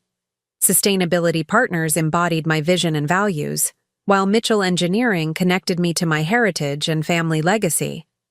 Perhaps the real achievement wasn't choosing between them, but finding a way to honor both. The next morning brought another unexpected development. My assistant handed me a thick envelope as I arrived at the office. "This was hand-delivered 10 minutes ago," she said. The messenger said it was personally important. The return address showed Nathan's home in Magnolia. Curious, I opened it to find architectural drawings, preliminary plans for a new Mitchell Engineering headquarters building. The design was stunning. A zero-carbon structure that incorporated cutting-edge sustainable technologies while paying homage to the company's historical aesthetic. Notes in Nathan's handwriting filled the margins, indicating features he thought would enhance both functionality and visual impact. More surprising than the designs themselves was the sticky note attached to the cover page. "A joint legacy we could build together. What do you think?" N. I studied the plans with growing appreciation. Nathan had clearly consulted with top sustainable architects, incorporating principles that aligned perfectly with my vision for the company's future. Yet the design also maintained elements that would resonate with our father and long-standing clients, a blend of innovation and tradition that reflected our new collaborative approach. This wasn't just a building proposal. It was an olive branch, a concrete symbol of Nathan's acceptance of our new reality and his willingness to invest in our shared future. Coming from someone who had once labeled me the family black sheep, it represented a transformation nearly as significant as my own. I called him immediately. "These plans are remarkable," I said when he answered. "When did you start working on this?" "About 2 months ago," he replied, a hint of pride in his voice. "I've been consulting with Jensen Architects on the quiet. Thought it might make a good announcement project when Dad steps down, symbolizing the company's new direction while honoring its foundations." "The timing would be perfect," I agreed, "but it's a major investment. The board will need convincing." "That's where you come in," he said. "I can sell the vision, but you can prove the numbers work." The sustainability features qualify for significant tax incentives, and the efficiency gains would recoup much of the investment within 7 years. We arranged to meet that afternoon to refine the proposal together. As I hung up, I marveled at how far we'd come from that confrontation in the boardroom 6 months ago. We weren't just tolerating each other's involvement in the company. We were actively collaborating, each contributing our distinctive strengths toward a common goal. The headquarters project soon became a focal point for the entire company. Design teams from Mitchell Engineering collaborated with sustainability experts from my firm, developing innovations that could be showcased in our own building before being offered to clients. Our father, initially skeptical of the scale of investment, became an enthusiastic supporter once he saw how the design honored the company's legacy while positioning it for the future. 1 month later, the board unanimously approved my appointment as chairman with the provision that I would maintain my CEO role for a transitional period of 1 year before we would evaluate the leadership structure again. Nathan publicly endorsed the decision, handling potential concerns from long-standing clients with his characteristic charm and persuasiveness. The day after the announcement, I arrived at my office to find a small gift box on my desk. Inside was a new nameplate for my office door, Emma Mitchell, Chairman and CEO in elegant lettering, and beneath it, a small engraved phrase, "Never just a black sheep." The gift was from Olivia, who had grown into her board role with unexpected dedication and insight. Her note read, "Labels only define us if we accept them. You never did, and you taught me not to accept mine either. Congratulations, sis." That afternoon, I visited the construction site of the West Ridge project. the troubled development that had been one of the first issues I'd tackled after the restructuring. What had once been a financial drain and potential environmental disaster was now taking shape as a model of sustainable urban development, incorporating green spaces, energy-efficient systems, and community-focused design elements. The site manager, a veteran of Mitchell Engineering who had initially been skeptical of the changes I'd implemented, gave me a tour with evident pride. "We're 3 weeks ahead of schedule and 5% under the revised budget," he reported. "And the pre-sales on the residential units are exceeding projections by nearly 20%. Turns out people are willing to pay a premium for truly sustainable design." Standing there, watching workers assemble the innovative facades that would help the buildings achieve net zero energy consumption, I felt a profound sense of fulfillment. This was the tangible result of standing up for my expertise, refusing to accept exclusion, and finding the courage to challenge a dysfunctional status quo. The journey from outsider to leader hadn't been easy or straightforward. It had required confronting painful family dynamics, taking significant professional risks, and navigating complex emotional terrain. But the outcome, a strengthened company, a healing family, and a more sustainable approach to building, validated every difficult step along the way. As I prepared to return to the office for a meeting with potential investors in the new headquarters project, my phone buzzed with a text from my father. "Dinner tonight? Your mother's in town. Think it's time we all talked about that foundation idea you proposed."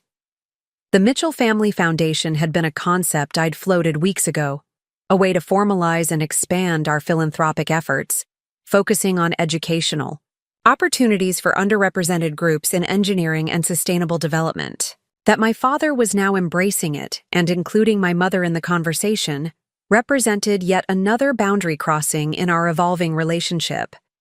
I texted back a quick confirmation, smiling at how a simple dinner invitation now felt natural, rather than fraught with tension and unspoken expectations.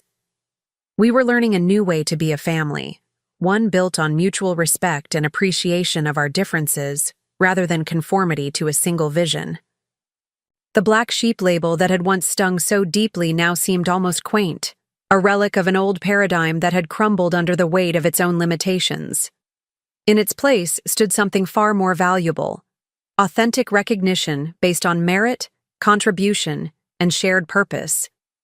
Sometimes the greatest transformation begins with the smallest catalyst, a name tag, a moment of humiliation, a decision to finally stand up and be counted.